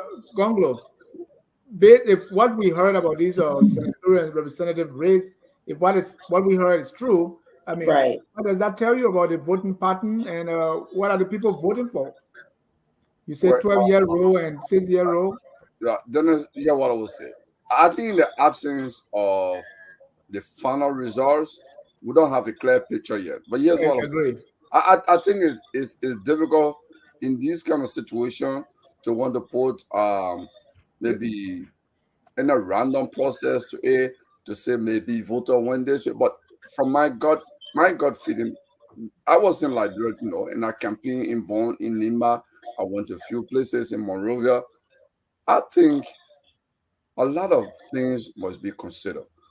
One would be the spending power, I would say, get out the votes, activities of the candidate is also crucial. If you look at Thomas Fala did things that no other person has done in Foya. Foya is one of the well-respected districts in Lofa. Thomas Fala built a city hall there for the first time. Okay, it's a statutory district with Subutan. He built a city hall. He built a youth center. I misspoke. I meant Sir Joseph. The person voted for Sir Joseph, Boakai, and the independent candidate. Yeah. Yeah, so but so I look at Lofa result. So Thomas Fala is projected to win, and some of the numbers in FOIA, surprisingly, Georgia was like solid Boaka in those areas, right? So you're like, okay, this is Boaka home FOIA. How is we are doing this? So what statistic can explain that kind of stuff? It's the normal, it's the level of resources Thomas Fala put in that district. Okay? I mean, Steve Zago. Look at Steve Zago. He is a guy who lost his chairmanship for Liberty Party because he stood with Boaka, right? When Boaka got to Lofa at the St. John Bridge, he lifted somebody else and not Steve Zago in. Okay? And Steve Zago was left in the cold. So there are a lot of stuff that you can go around to explain here. Okay. One may even ask and say, okay, Councillor Gonglo went to more than 350 times in Liberia and villages and slept in some of those places and some even in your hometown. And some of these people said, we seen a presidential candidate for the first time. We shake your hand, we taking picture with you, we'll vote for you. But he did not give them money. Yeah, he didn't go to my hometown. If you went there, you would have won the presidency. Go ahead. Well, There's a footprint of Jesus on the Nemani Creek. If you step in there, you win. Okay, let's put that aside. But so I'm just trying to explain here. So it was not maybe people were voting for people who have not even seen before, and they may not even see them. But it's the kind of agent and resources that were flowing to those communities. The Musa ability, I'll end on this quickly, please. Musa ability did something that no other candidate has done in the history of Liberia, at least in my lifetime. Musa ability has, he's worked as board members, but RIA and Freeport Monrovia, but pretty much he's a businessman. This guy built a bridge over the Yar River that cost more than $700,000, and he went to the people. He built the biggest house in Sagdipi. He said, I believe in this district. I'm building my house here. I'm going to live here. His wife is a Christian. Even when people try to campaign against the Muslim Christian thing, his wife goes to church. He goes to the mosque. He Musa goes to Easter celebration in the church. He said, I'm not that type of Muslim. I've recognized religious differences. I worship with Christian in the church and I got married in the church. Yes, I'm a Muslim, but my wife is a Christian. We've been together. We've been married for more than 25 years. We have children. I don't have children, but a lot of people, we have children. And my wife must say, live here. She comes to church with you. And the people didn't listen to the campaign against him or bringing Arab money. He's going to buy all the people land and all of you. But he was doing a lot. He bought vehicles for he tried to do things for local administration, right? So if you look at what he did, I think people look at it and say, you know what? The other guys have been having power. So they tell us government will do this. This guy is not telling us government will do it. He's doing it himself, and he say, if you put me there, I'll do more.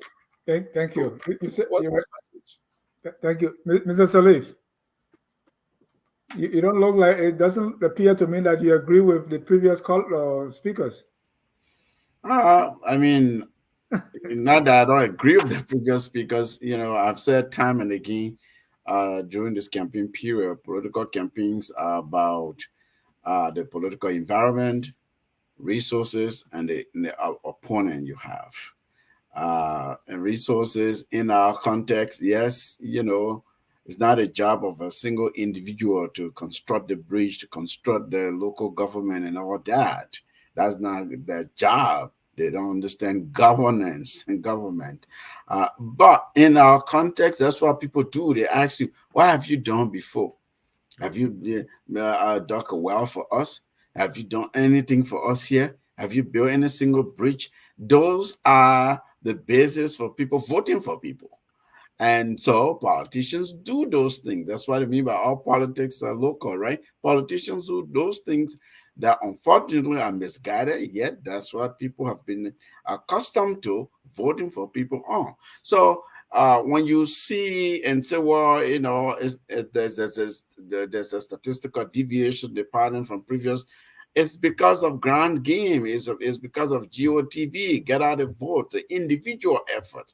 So our people sometimes don't vote on party lines, particularly in the rural areas. The people will look at, is this person one of us, one of our children? What have they done? Are they well known in this place? Have they come back here? Have they invested in their community? They will ask all of those questions, and they could vote for that individual that comes from the opposite party. And then at the top of the ticket, they go for a different candidate. So, all of these things are not inconsistent. It's just based on local politics and how well you socialize yourself with the people, how much resources you have to invest, and what's your ground game like. And Dennis, if I may, I think Graves. Okay. I have the floor, right? Yes. Thank you. It also has to do with our own history and culture, and for those, especially in the rural communities and other parts. I don't think it's so much about money or finance or what have you. I think it's just the impact that certain people have made in certain in the lives of certain people, and the connections that we find. So it's just as simple as the way you identify with the people, the way you talk to them, the way they get to know you personally more than the guy who is sophisticated or far away or detached from them. So it goes through different. It speaks through different different ways. It also has to do with alignment in our culture, like in Lofa, in some other places, that people who were identified with certain group, native groups and stuff like that they will like impose that trust in you and know that you will be there for them to represent them as you are elected. So they will do everything to support you. But in its token, since I have the floor, the point I was making was that the government has an institutional responsibility to protect lives and property within a state. The citizens of a state also have personal responsibilities to abide by the laws. And that's how security and peace is sustained in any given place. Leaders participating in electoral process such as this are also responsible, significant responsibility to watch what they say so that the followers cannot misunderstand them or do things that they will say, misguided form. And that was just all. In a few seconds, I was going to end that. And Dennis, why we also proposes that, as you've been a moderator, sometimes when the speaker is talking, especially when he responding to something, it's easy to save time when I can just use a few seconds to just finish my point and just shut up instead of everybody like interrupting, and it prolongs the time. I think we should have just one moderator so that we don't have to be going back and forth, because it makes us look unprofessional, like we're talking over each other or talking back at each other, especially when somebody's on the floor and somebody wants to tell you, no, stop. And I think we should work on that, respectfully. Speak. Thank you. So let me end on that, Honorable Greaves. So the government and the people, who has more responsibility for security? Is it the people or the government? I'm talking more. The government has the institution, the state institution, the security apparatus that carry out apprehension and all of that. I get that point. The government, who has more responsibility? But the government cannot be effective if the citizen of the country does not bear that personal responsibility to responsibilities. We all do. Who has more responsibility? That's my question. In some aspects, it's not a give and take. Okay. It's a collective. Like you build a house. Right. You build a house. You put a door. You put a fence just to secure yourself. You take the first. You take that first protection. You don't go to the government and say my house got broken into because I never had a door. Thank you. I got it. All right. We'll move on. I just wanted to be clear, but we all know the answer. Can I come in, Dennis? I want to come in too. We can't just leave that hanging. Yeah, let's leave it. I just wanted the clarity from Mr. No, Dennis. You have young people watching. I tell my students to follow, and this is, you can't have that kind of incorrect information. And if you're not going to correct it, you should allow the panelists to. No, but information he put out. So there's opinions, and then there's facts. You don't invite educated people on the show and not allow them to share. Yeah, but we actual discussed information. Already.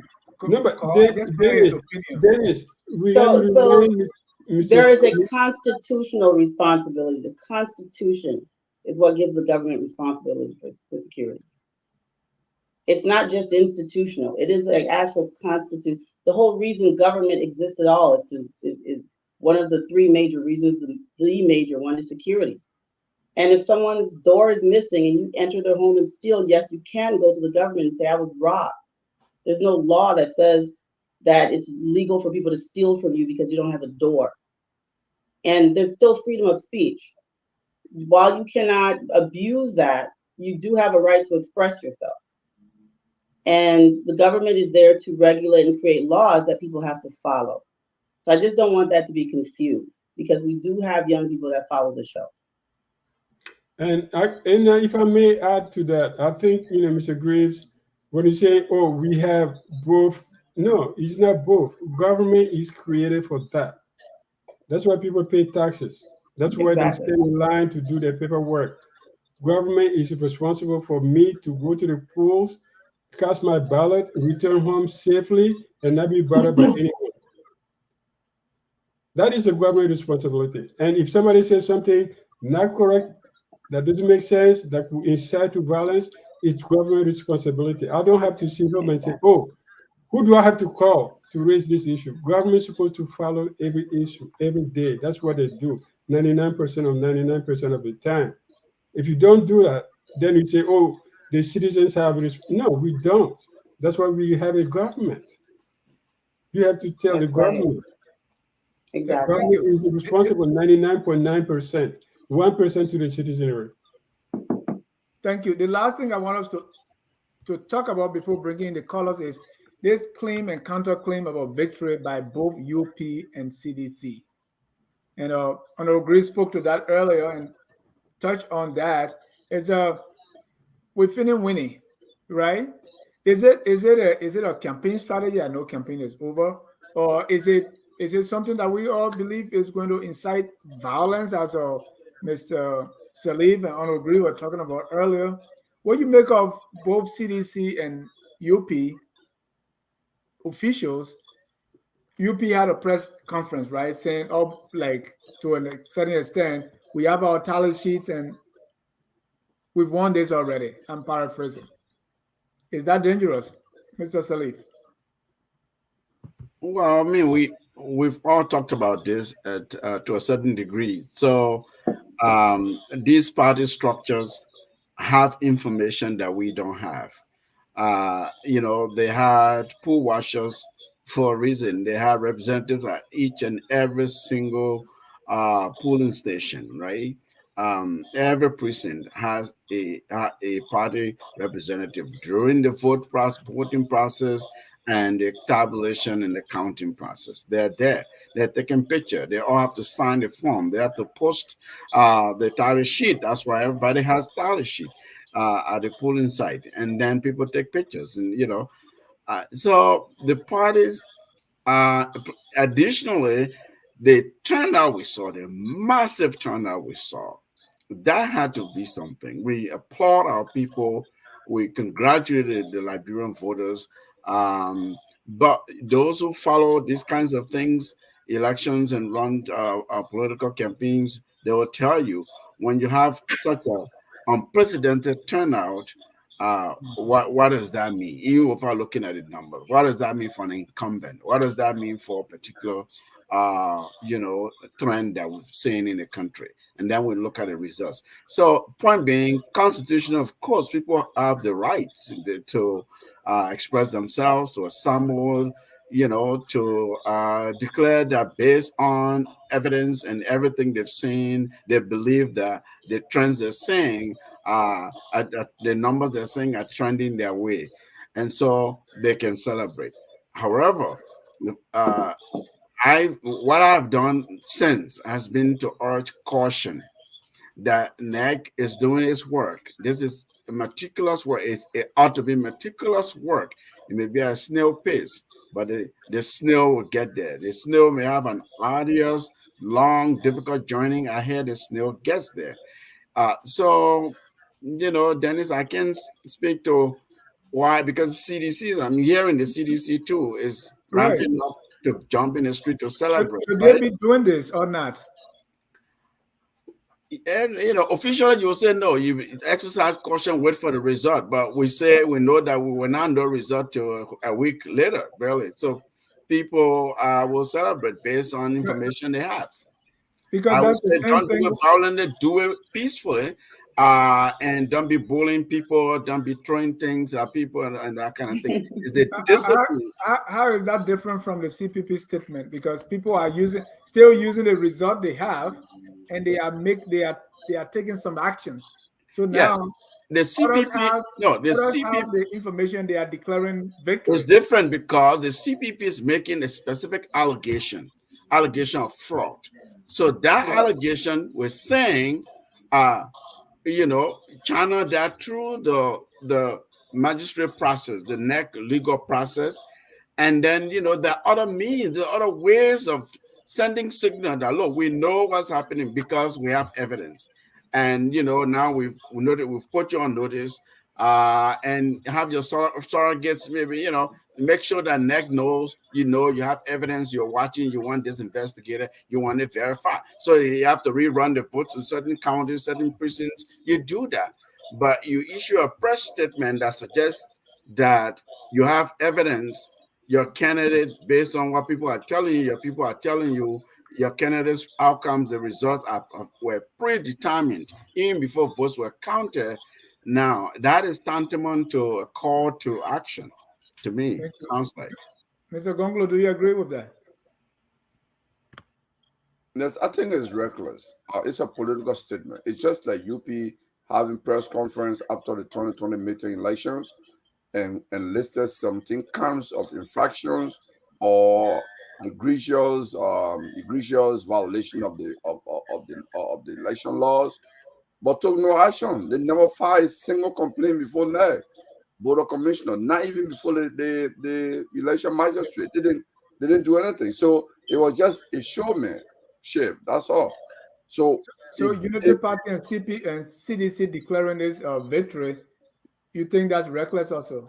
No, I think the guys are playing my game, which is wrong, because what they're doing here, they're playing on the emotion of their supporters. And sooner or later, that might give some people energy to get in the street if they don't get away. Particularly, I hope I don't get in trouble here, but Spoon Network, which others call Radio Network Kigali, is actually playing a mind game. I think they are selective in announcing certain results that favor Bwaka winning, and not results that favor maybe where Wia is getting big votes. So, and they play that game carefully so that they say, hey, there is no other result than the result that say Bwaka has won first round. In fact, yesterday I listened to one of them that said Bwaka is going to win 54% on first round. In fact, he said based on their tally sheet, Bwaka has won 54%. That is a recipe for chaos. Thank you. Honorable Graves. I think all that's just premature. They can do it for political benefits, to have their base stimulated and to keep courage that they're still in the lead. But I think that does not help the process. And thankfully, NEC have been very clear that they are the only institution that is responsible to provide credible information and announcements on these election results. So we should just look up to NEC, because You might have your tally sheet. You might go to the polling centers and gather information, and it might not be credible. You might think it's credible. There will be provisional ballots, like Salif said. There will be some destroyed. There will be mistakes, there are errors, and all that. So we got to be very mindful. But anyway, these things do happen, and I won't hold him out. I mean, it's just political. So back, citizenship of a country goes two ways constitutionally. Is that the government owes a responsibility to us, and we have the responsibility to the government. That's citizenship. That's the Constitution. The citizens owes allegiance to the state and laws in exchange for protection, and that is Are we still talking about the same issue? So no, because I don't want to be carried. Let me speak to the moderator. I don't want to be portrayed as misleading the public on this very critical issue. It's a give and take. If you don't violate the law, the government will have no reason to come and apprehend you. And the issue on the house is like the first state of security. When I say you build a house, you want to secure it. You want to put a door, you want to put a fence, you want to put a lock, because you want to be the first person. You're the first place of post of security for your home and your family. And that's what I was saying. So I didn't say that the door is moved and anything happened to you is justified. No. I said that's why we do that, because we support the government. We pay taxes, yes, but we abide by the laws of the state so that we are protected by the same law and the state. Yeah, and I understand that shared responsibility. I don't want us to go back to that. We all have shared responsibility, but government, let me not go into that. Dr. Dukley. Yes, I think the problem we have is the time allocated to NEC to publish the results. 1985, there was the most advanced technology was fax machines, where you could fax something from one place to another one.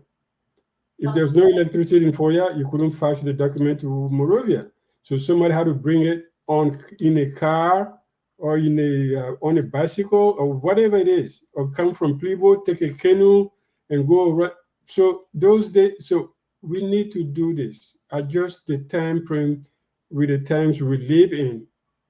That you have 48 hours because you can collect all the information from every part of Liberia in 48 hours.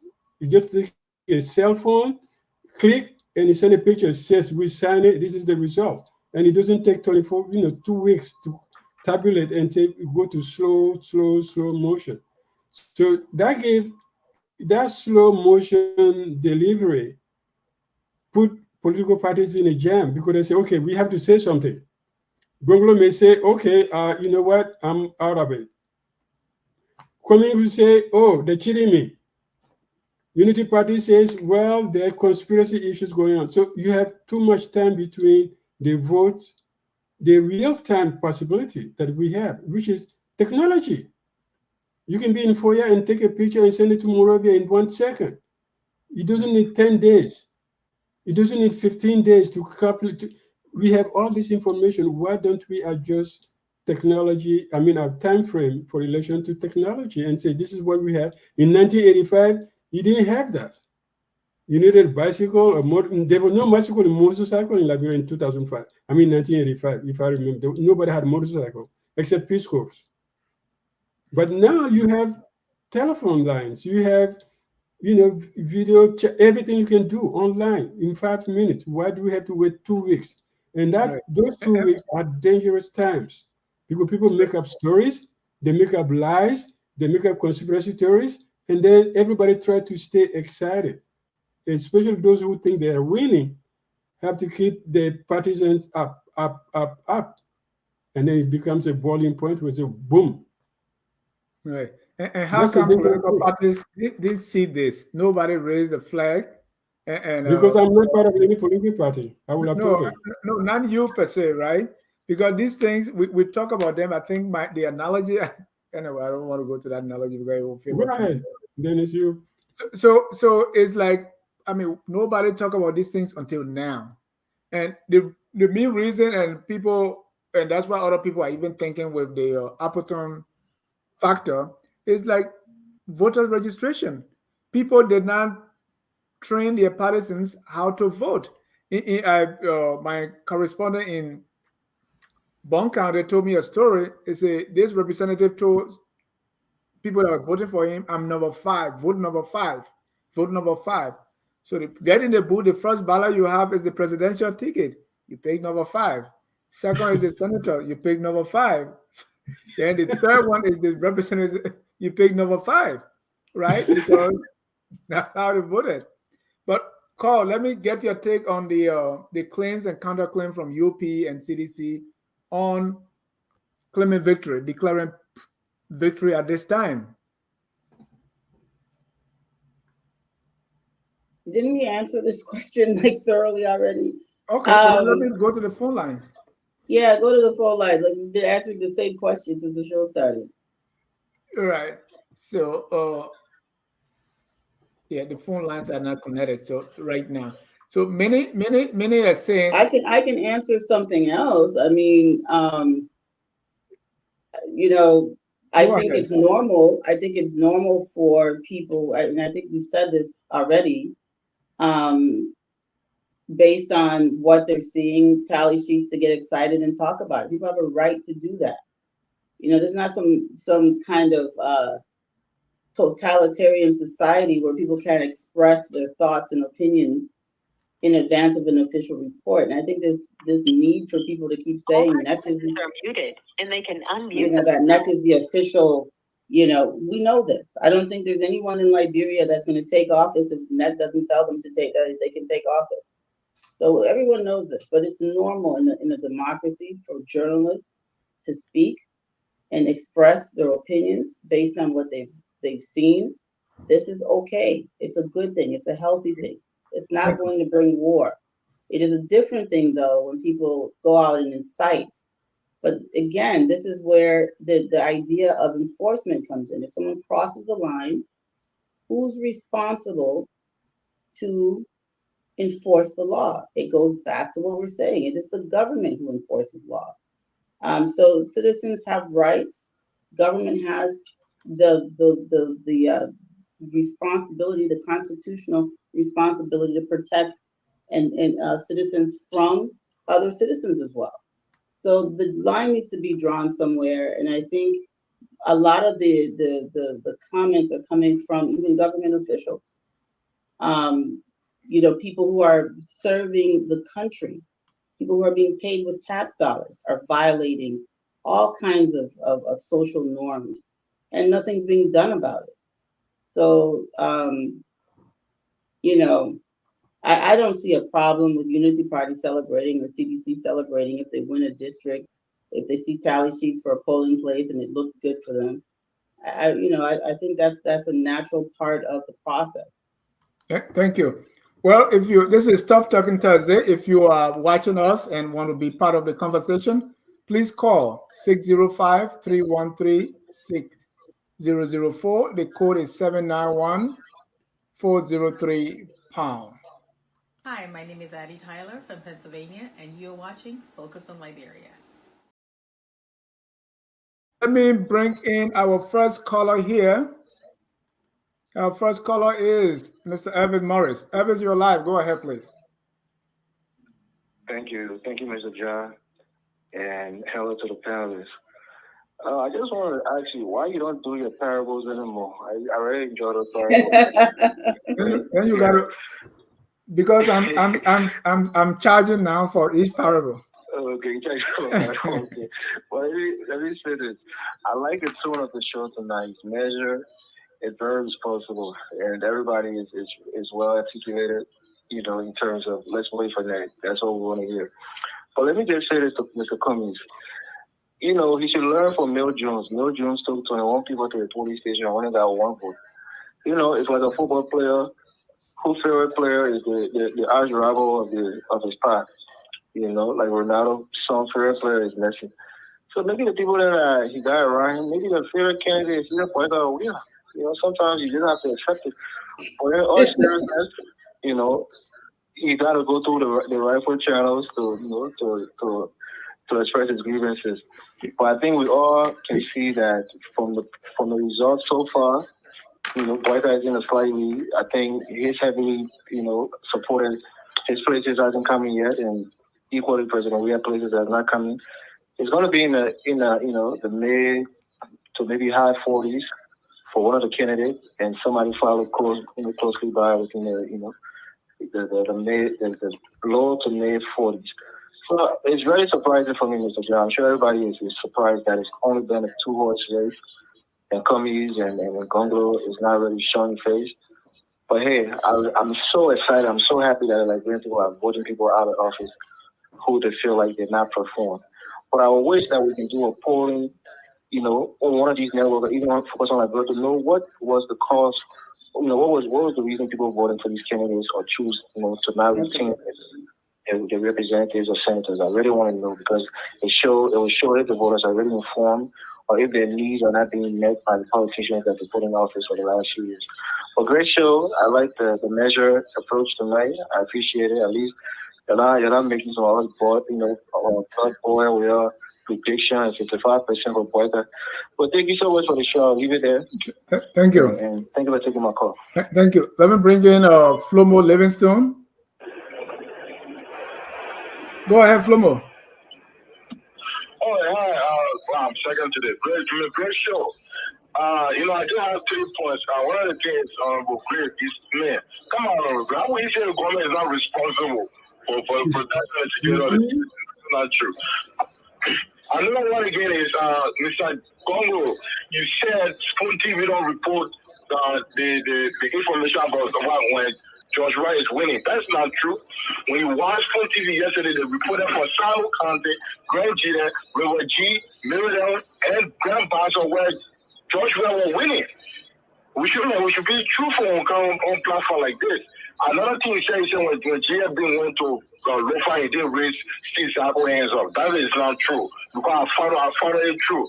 He raised the man hands up and he supported the man. So let's be truthful. I know you have some personal thing with JMB. I get it.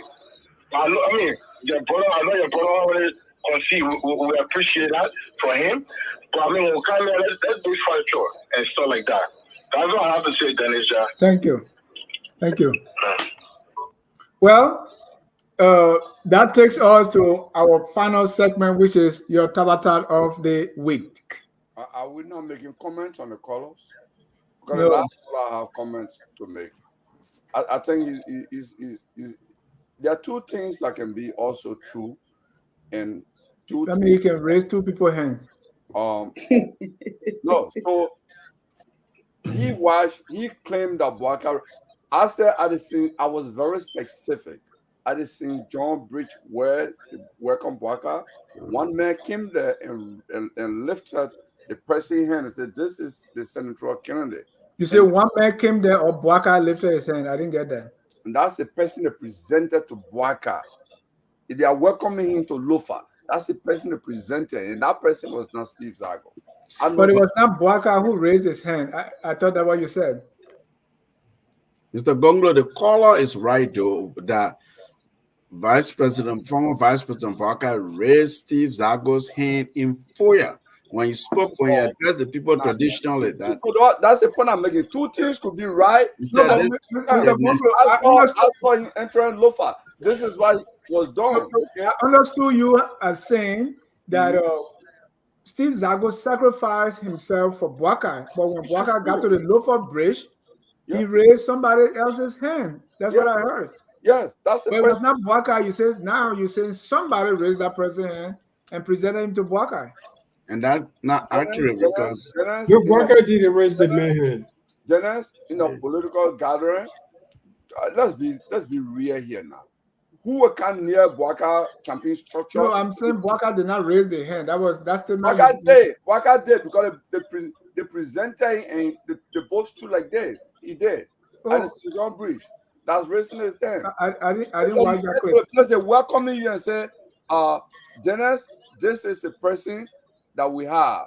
And you Dennis, you have been welcomed by your supporters. Not strangers, not your enemies. And enthusiasm, they stay right there and take picture. That's it. Yeah, for me, that's what I saw. This guy saw something else in FOIA. Okay. Right. But for me, your statement, I was misled by your statement because I understood you as saying Boaka actually raised his hand, and Flomo provided that is not true. What is a misleading something there? The misleading part is that Parker did not support Steve Zago. Those Steve Zago sacrificed for him. Right. Yeah, that's what I understood as well. So here is the thing, though. What I saw politically at the St. John Bridge, it shows that Boaka was supporting that person because he allowed himself. And did it also show that he did not support Steve Zago? I'm not in Lofa. You see, so the statement you no, that's not Dennis. We can go with the show for the next 1 hour. We can debate the logic. Can we not do that, please? Other people have lives. We have some lives after this show. Can you allow somebody to come to Joe Biden, who the State Department? Well, you have said that clearly. You have said that clearly, but you didn't say that exactly. Mr. Gonglo, you're saying that two things can be true. Yes. So there's nothing that you tell.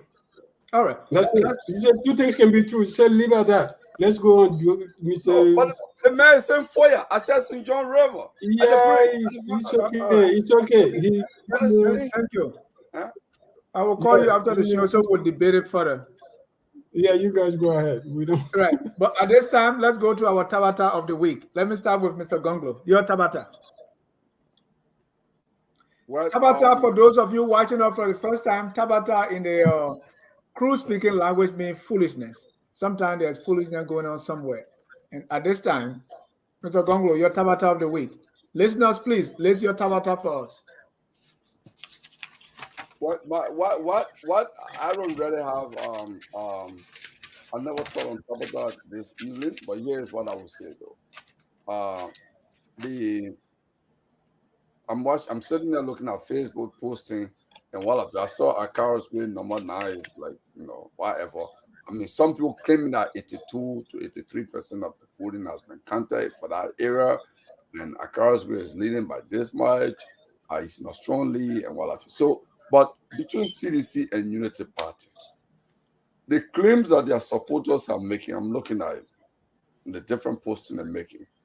I think for me, their leaders are calling for count on one hand, but their supporters are actually stirring up and setting up their partisans for basically violence, or rejection of whatever the outcome is. So I think it does not make sense that the leaders are saying one thing, but then the supporters or the party hierarchy or their ranking supporters on Facebook are saying totally different things. But I got people claiming they've won all these. I read Eugene Nangwe post that he listed counties that the CDC won also. In fact, they're claiming that there's claims and kind of claims on Bon County. So that's your Tabata. Yeah, so I don't think it makes sense to me that these guys are saying something else to each other. Thank you. Dr. Dukley.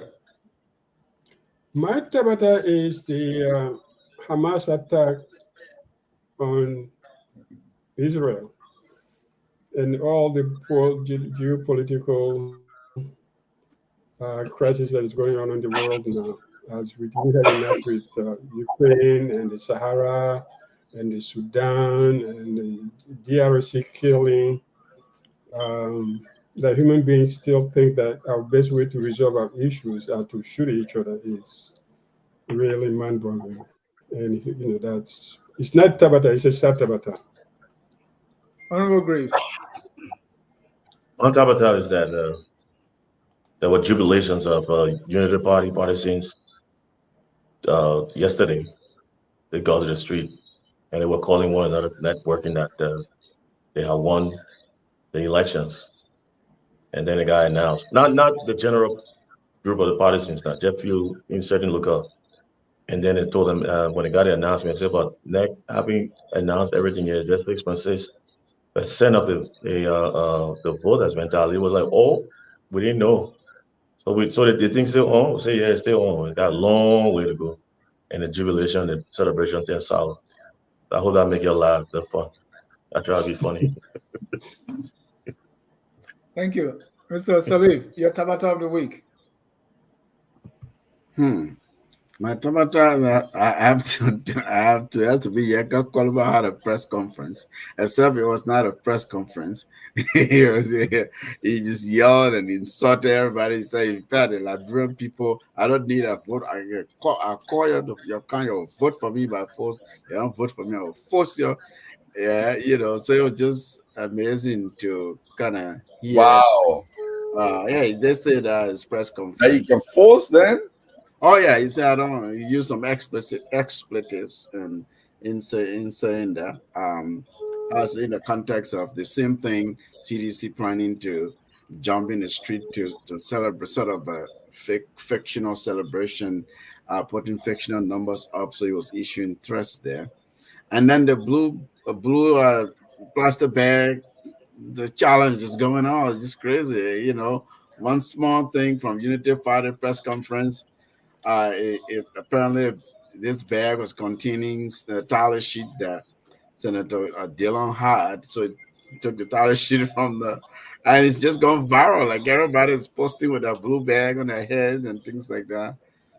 To me, it just That's true. I saw somebody with face. I didn't know that's the context. yeah, that's why it is. I mean, Thank you. Call your Tabata of the week. Oh, so many. I think for me, the Liberian government, I don't know if it happened this week or last week, releasing Lucas, who tried to slit the throat of a young woman in broad daylight. The LNP releasing him on very low bail. And the very strong probability that he will avoid prosecution. He may already be back in the United States, and nobody's talking about this grave injustice. Our women and girls are not safe. And I just need to, bring that back to people's attention, that any crazy person can come and slit a person's throat in broad daylight and be treated with dignity because it's a Black girl, it's a Liberian girl. And our women and girls have lost so much value that, tourists, opportunists, hustlers can come in the country and do anything they want to do to our children and nothing comes out of it. It's very disappointing, and I think that's my greatest Tabata right now. Thank you. Viewers also have their Tabata, but before that, my Tabata is almost everybody clinging to a tally sheet that they can show us. I mean, the thing is so easy. If you say I'm winning, I have all the tally sheets, show them. There's nothing wrong with doing that. To me, having the tally sheet and not showing it or not talking about it, we're waiting until next makes mistake and then we can show our tally sheet. I think that's Tabata to me. William Kindness, wisdom kindness is my Tabata is people platforms making declaration before the majority of ballots are counted. Maurice Gassama, my Tabata, let Gonglo tell us what happened to Gonglo. Darling Wabu, my Tabata of the week is that current government officials are looking their various, maybe lacking their various offices. Looting. It was looting. Looting. Yeah. Somebody had a show on it today. Oh, wow. Sam Wallow, the Tabata of the week is Cummings and his supporters expressing shock at their dismal performance. The enormous bubble has finally burst, and now they see and hear what everyone else has been telling them for months. Amen. Emmanuel Brown, my Tabata of the week is when I saw yesterday Yeka Koluba saying that he's giving President George Weah a rare card. Complete Tabata. Evans Morris, my Tabata of the week is people claiming Cummings' wife didn't even vote for him. In the Liberian election. Flomo Livingston, my Tabata is people only do development if they want elected position. It's bribery. Yeah. So that's why people are cashing their vote, right? As you said. Mm-hmm. Well, thank you all for your time. Tomorrow at 5, debate on the elections continues with FOL Friday night debate. You don't want to miss that. At this time, we're going to go around the room for your closing comment. Let me start with Carl. So I liked Flomo's comment. I think it was Flomo who was talking about people only doing favors for people when they want to be elected. This is a form of corruption. This is a form of bribery. This is not something we should be encouraging. Bribery is the apex of corruption. If we're really anti-corruption, we should be anti-bribery. Favors for votes, trying to buy people in a democracy is a horrible thing. And we need to really reintroduce civics and ethics into our education system. Civics and ethics need to be reintroduced to our education system. And it needs to be a K through 12 curriculum to just get people to start to think in a more constructive way. But this idea of, oh, I build bridge, so vote for me is not what the democratic process is supposed to be about. Thank you. Mr. Gonglo.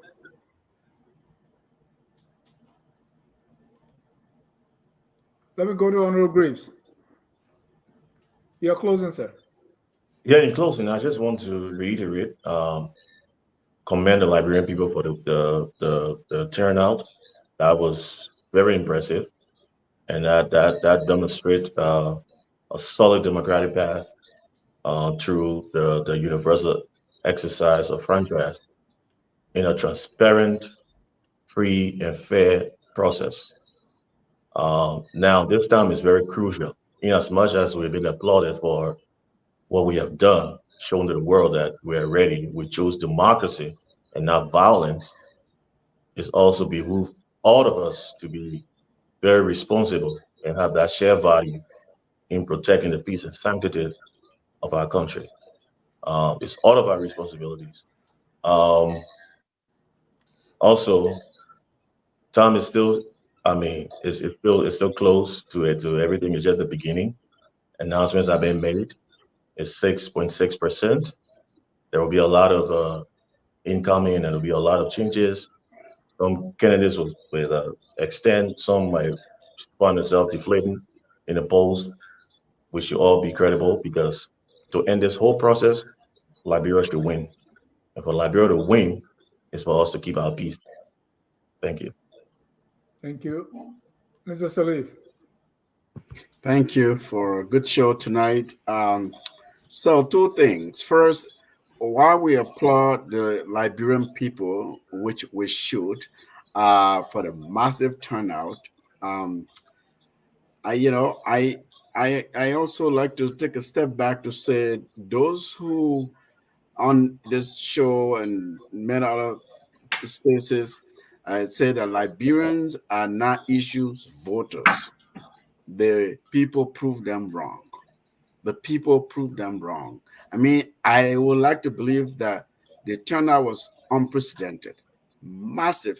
I spoke to people who stood line, who were at the voting site since 6 a.m. And there was a lot of confusion. They didn't vote until 6 p.m. They hadn't eaten all day. They said they weren't going anywhere until they voted. So to me, that tells you that these people were determined to make a statement, and they were correcting issues. They were voting on issues. They were voting on the future of the country. So we congratulate them. But I that sends a message, a caveat to all of us pundits and analysts and candidates, the so-called elite class. The second thing is we are not out of the woods yet. So while it was peaceful, by and large, the election was very peaceful. We pulled it off. The counting process, the result tabulation, and the announcement processes, candidates accepting defeat and moving forward in a mature way. I think that's the sort of precarious space where we are now, and we hope that people demonstrate leadership. And if the numbers show that you didn't win, no fraud, no evidence of any such, move on, congratulate the others, put the country first. Thank you. Before I come to you, Dr. Dukwe, we have two more Tabata here. Barack Goldchassi, my Tabata is social media is quiet. I don't know what social media you're looking at. Abitala said, my Tabata is how we have moved on from the murder of the young man's life for all to see. Mr. Gonglo, are you there? Dr. Dukle, you're closing. Yes. You know, when we get to this age, we say, let's look back where Liberia has come from. 1985, same schedule. 2 days after the campaign started, Samuel Doe was in a bad mood. His 3 advisors walk into his office and say, Mr. President, what we hear you're not doing well. What's happening? He said, you guys have seen the numbers? We are losing the election. You all have to clear your offices. And they said, no, Mr. President, don't worry about it. We're going to fix it. 3 guys. And they said we do for him and fix the elections. Who are the 3? 2 died, 1 is still alive.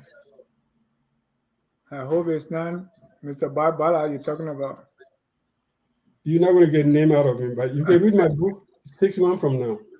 Okay. So today we have these elections where ballot, printed, posted, people take pictures, everybody calls their numbers, nobody's getting jailed, nobody's getting beat up.